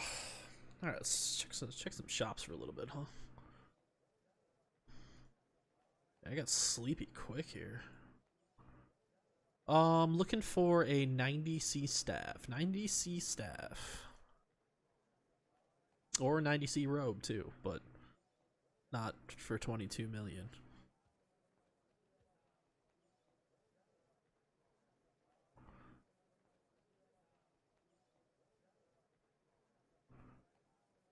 Which might be what it's worth, honestly. I just can't afford that.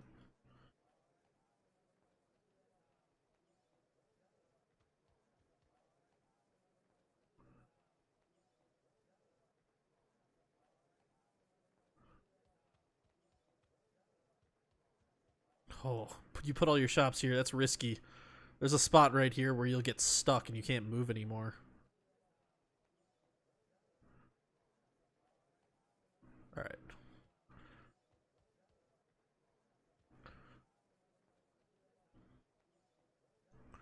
$2 million is what somebody's selling that for, huh?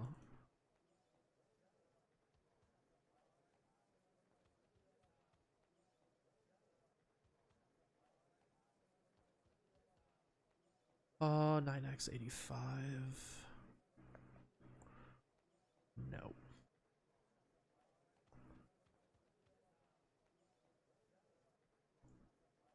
Alright, well, that was everybody. I do believe. Well, I thought I was gonna go a little bit later, but the sleepiness has hit me again, so I think I'm gonna call it there, actually, for the day. But yeah, like I was saying earlier, I probably will be doing more streams now, just because I'm gonna have a lot more free time. So, and I really liked the Archer today. I had a lot of fun with it. So, you know, I think I'll be back here to try to, you know, see if we can get the Archer to 9x before the end of this season. All right, something to work on. So, anyway, thanks for coming by, everybody. I hope you all have a wonderful rest of your day, rest of your evening, rest of your morning. I don't know, maybe. But anyway, I will see you all at a later time. Goodbye, everybody.